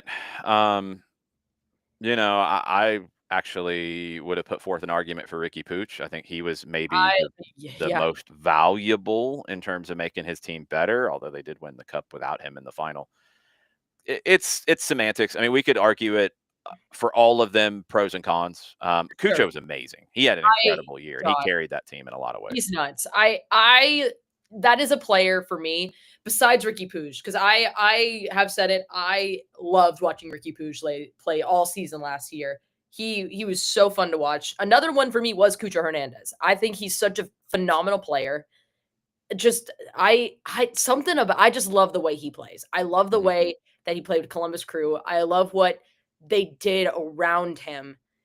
And you're losing him, and like you said, like, it's kind of, you're at a point now where it's like, all right, you made this move, but like, who are you going to get to bring in to try to fill this out? Like, what's the plan there? And I don't know how Columbus fills that hole, because I don't think you can do it by April. Like, I mean, you can, but it would be I feel like it would be like a band-aid, but it's a band-aid for like a really deep cut, and it's just constantly bleeding out, and there's nothing you can do to fix it, and you need stitches, and you're not getting stitches for it. That's graphic. I apologize. I didn't know wasn't ready where for that that. analogy was going to go, but I just went with it. Jeez. I don't think it's that bad. I mean, look, it depends. You got Christian Ramirez first off. You've got a striker in Columbus who I think can be good. Can he carry that team like Cucho did? No, he's not Cucho. But can he be good? Yeah. Can you go get somebody who can fill a gap? Yeah. Derek Gaddis liked your analogy. Thank you. I don't think it's that bad. I think it is a flesh wound. You have to get somebody in there to support Ramirez right now. In my opinion, Columbus should either look for a loan with an opportunity to extend it or make a purchase after 6 months. But I would argue that I don't think we'll see how bad it will affect Columbus Crew until we start to see them in the season, because Cucho Hernandez has been a staple for them for a while, and I think that could be an interesting thing to look for, especially once the season starts for them, of how important was Cucho to this team, because he was so important, not only from a player, I think also looking at it as a leader on that team and being someone who has closed that team down, and trying to find someone who can replace that energy is going to be huge. I And don't think you can factor that into the replacement. That's going to be something to look at, I think, from them, not only as Cucho was a talented player, but also to filling that hole of, we need someone to be up top who's this leader, who's been a constant on our team, who has been someone that we can look at as a leader. That's impossible. That's going to be, I'm interested to see how that affects Columbus Crew going into the season. It could. I mean, other people have to step up. Like, that's the thing in that regard, is I don't think you can ask anybody to walk in the door and be that, because Cucho wasn't that when he walked in the door. No, he wasn't. I think you can look to replace what he did on the field, and it's going to be hard to bring a player out of Europe right now who can do that, because it'd have to be somebody who is just purely surplus at their club. Maybe you get lucky and find somebody, maybe not. Maybe you go to South America. Columbus could do that for sure.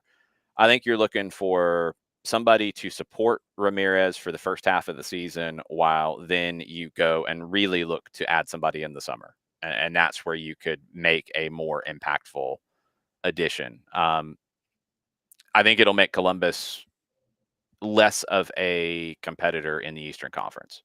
I think it will, just because of, you can never make any guarantees. Ramirez carrying the team is a big ask, all those different elements. I think they will be very good, but I don't think they'll be at the same level exactly. I want to jump into this one from Ricky about MLS things in terms of TV. He asks about putting a review show on Fox or ESPN on a Tuesday night. They would have to do it. And frankly, when they paid money for their rights, they never wanted to do anything like that. So I don't know why they would now.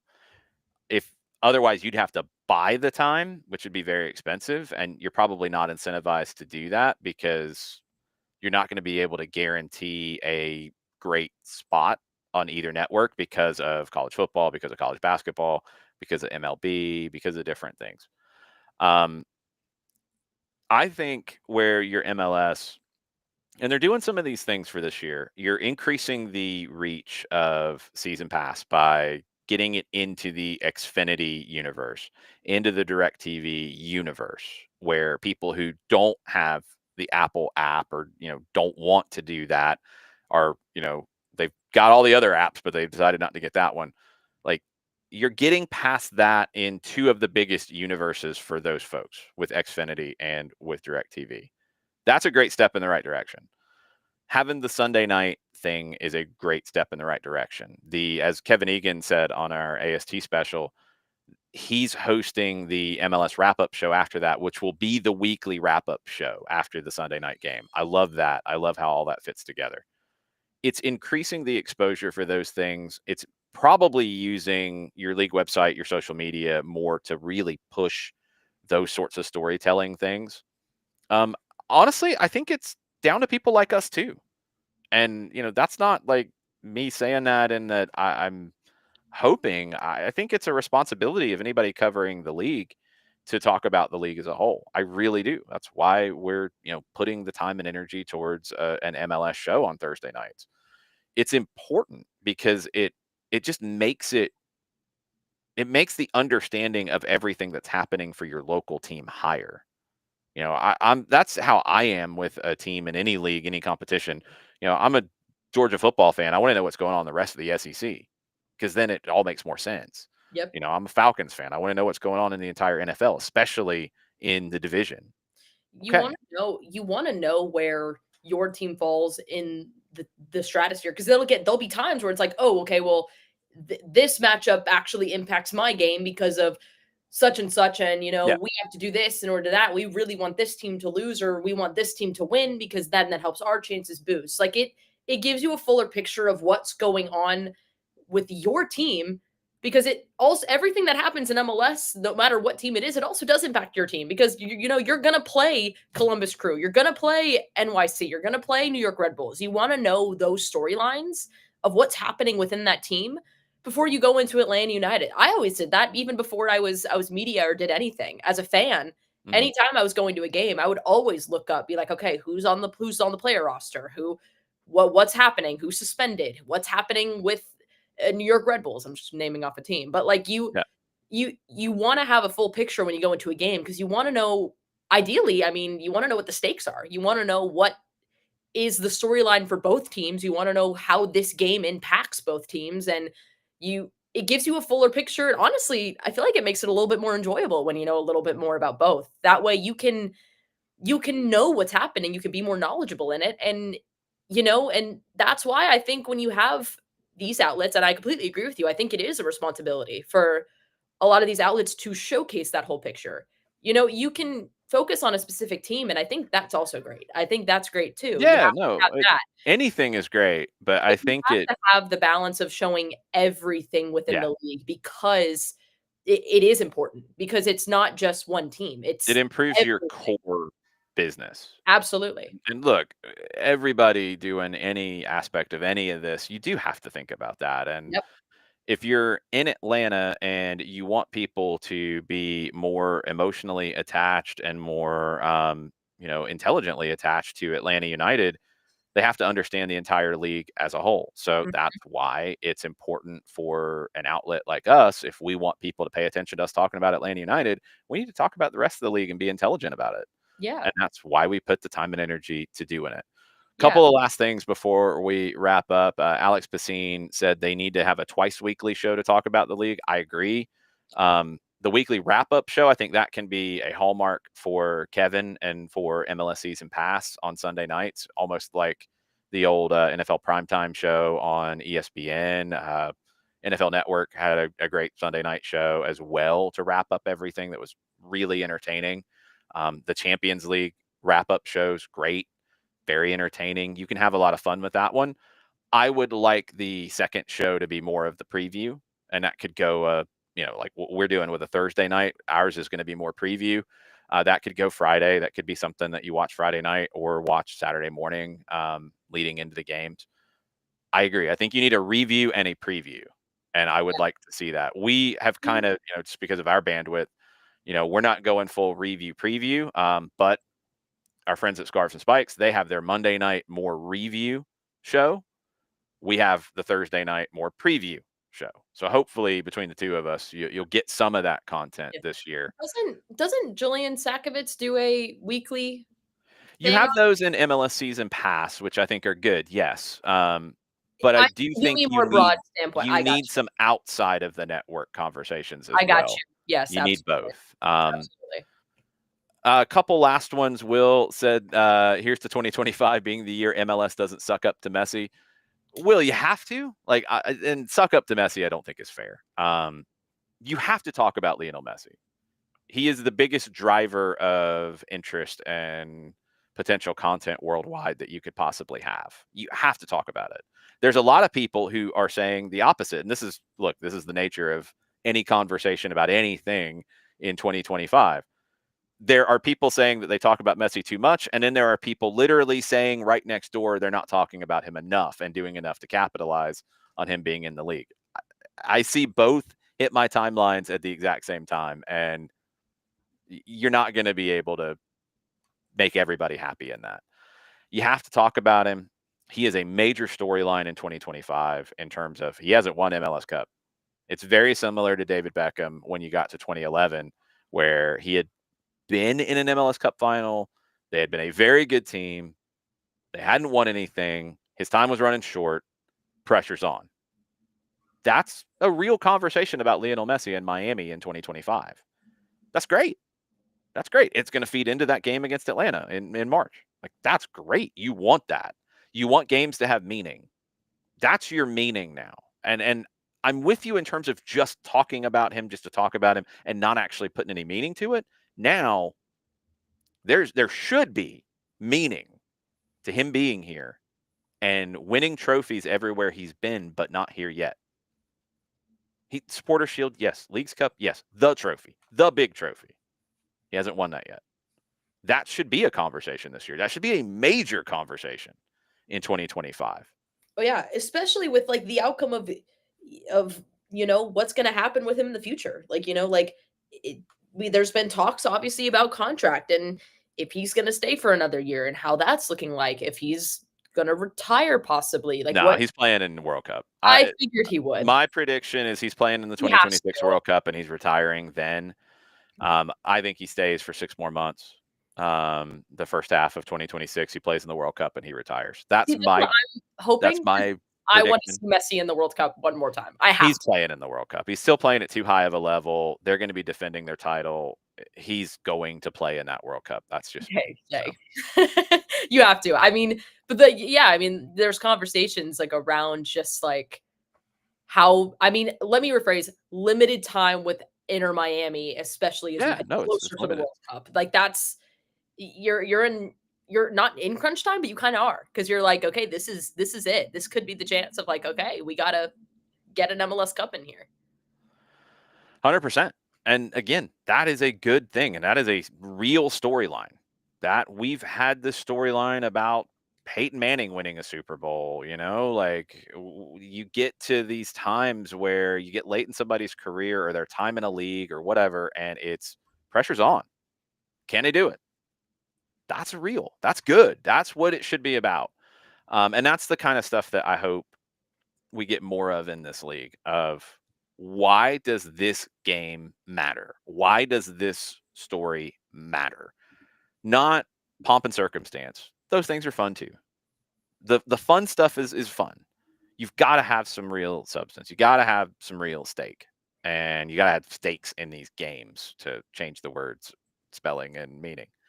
You have to get over to people why this game matters, why this season matters for this team, why this player matters for this team, these sorts of things. You have to get into that.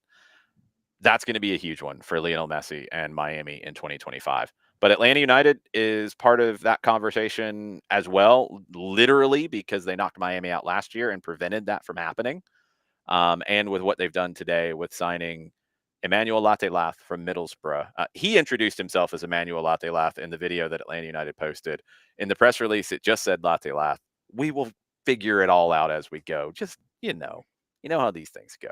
We'll get it all nailed down. It's exciting. It is a big deal. It is a record signing for MLS, record signing for Atlanta United. It completes an off season of a new sporting director, a new manager, a returning hero back at the Benz, and now a forward that is got a heavy price tag on him, which comes with heavy expectations, which feeds into Atlanta United having heavy expectations for 2025. John Nelson might be making a Power Hour appearance later today. I do not control his schedule, so I make no guarantees for that. Make sure you're following Soccer Down Here for more. His thoughts on the Latte Lath signing is up at soccerdownhere.net. Also, more things to come this week. It's a big week in terms of the SDH network, so plenty of things to announce for you as we go this week. But it's been a huge day for Atlanta United. They signed Emmanuel Latte Lath. They have their striker. The offseason is pretty much complete. I know there's going to be other comings and goings potentially. Mario Rui has been linked today. We'll see about that. But the big ones are done. Almiron is in. Latte Lath is in. Now you got to get them on the training pitch. Now you got to get them into action in games. That's going to do it for us. It's been a minute since I've done one of these, especially on an announcement kind of day. This was fun. Maddie, thank you. Jarrett Smith in absentia, thank you. And we will be back with more SDH content very, very soon. Mucha plata, y'all.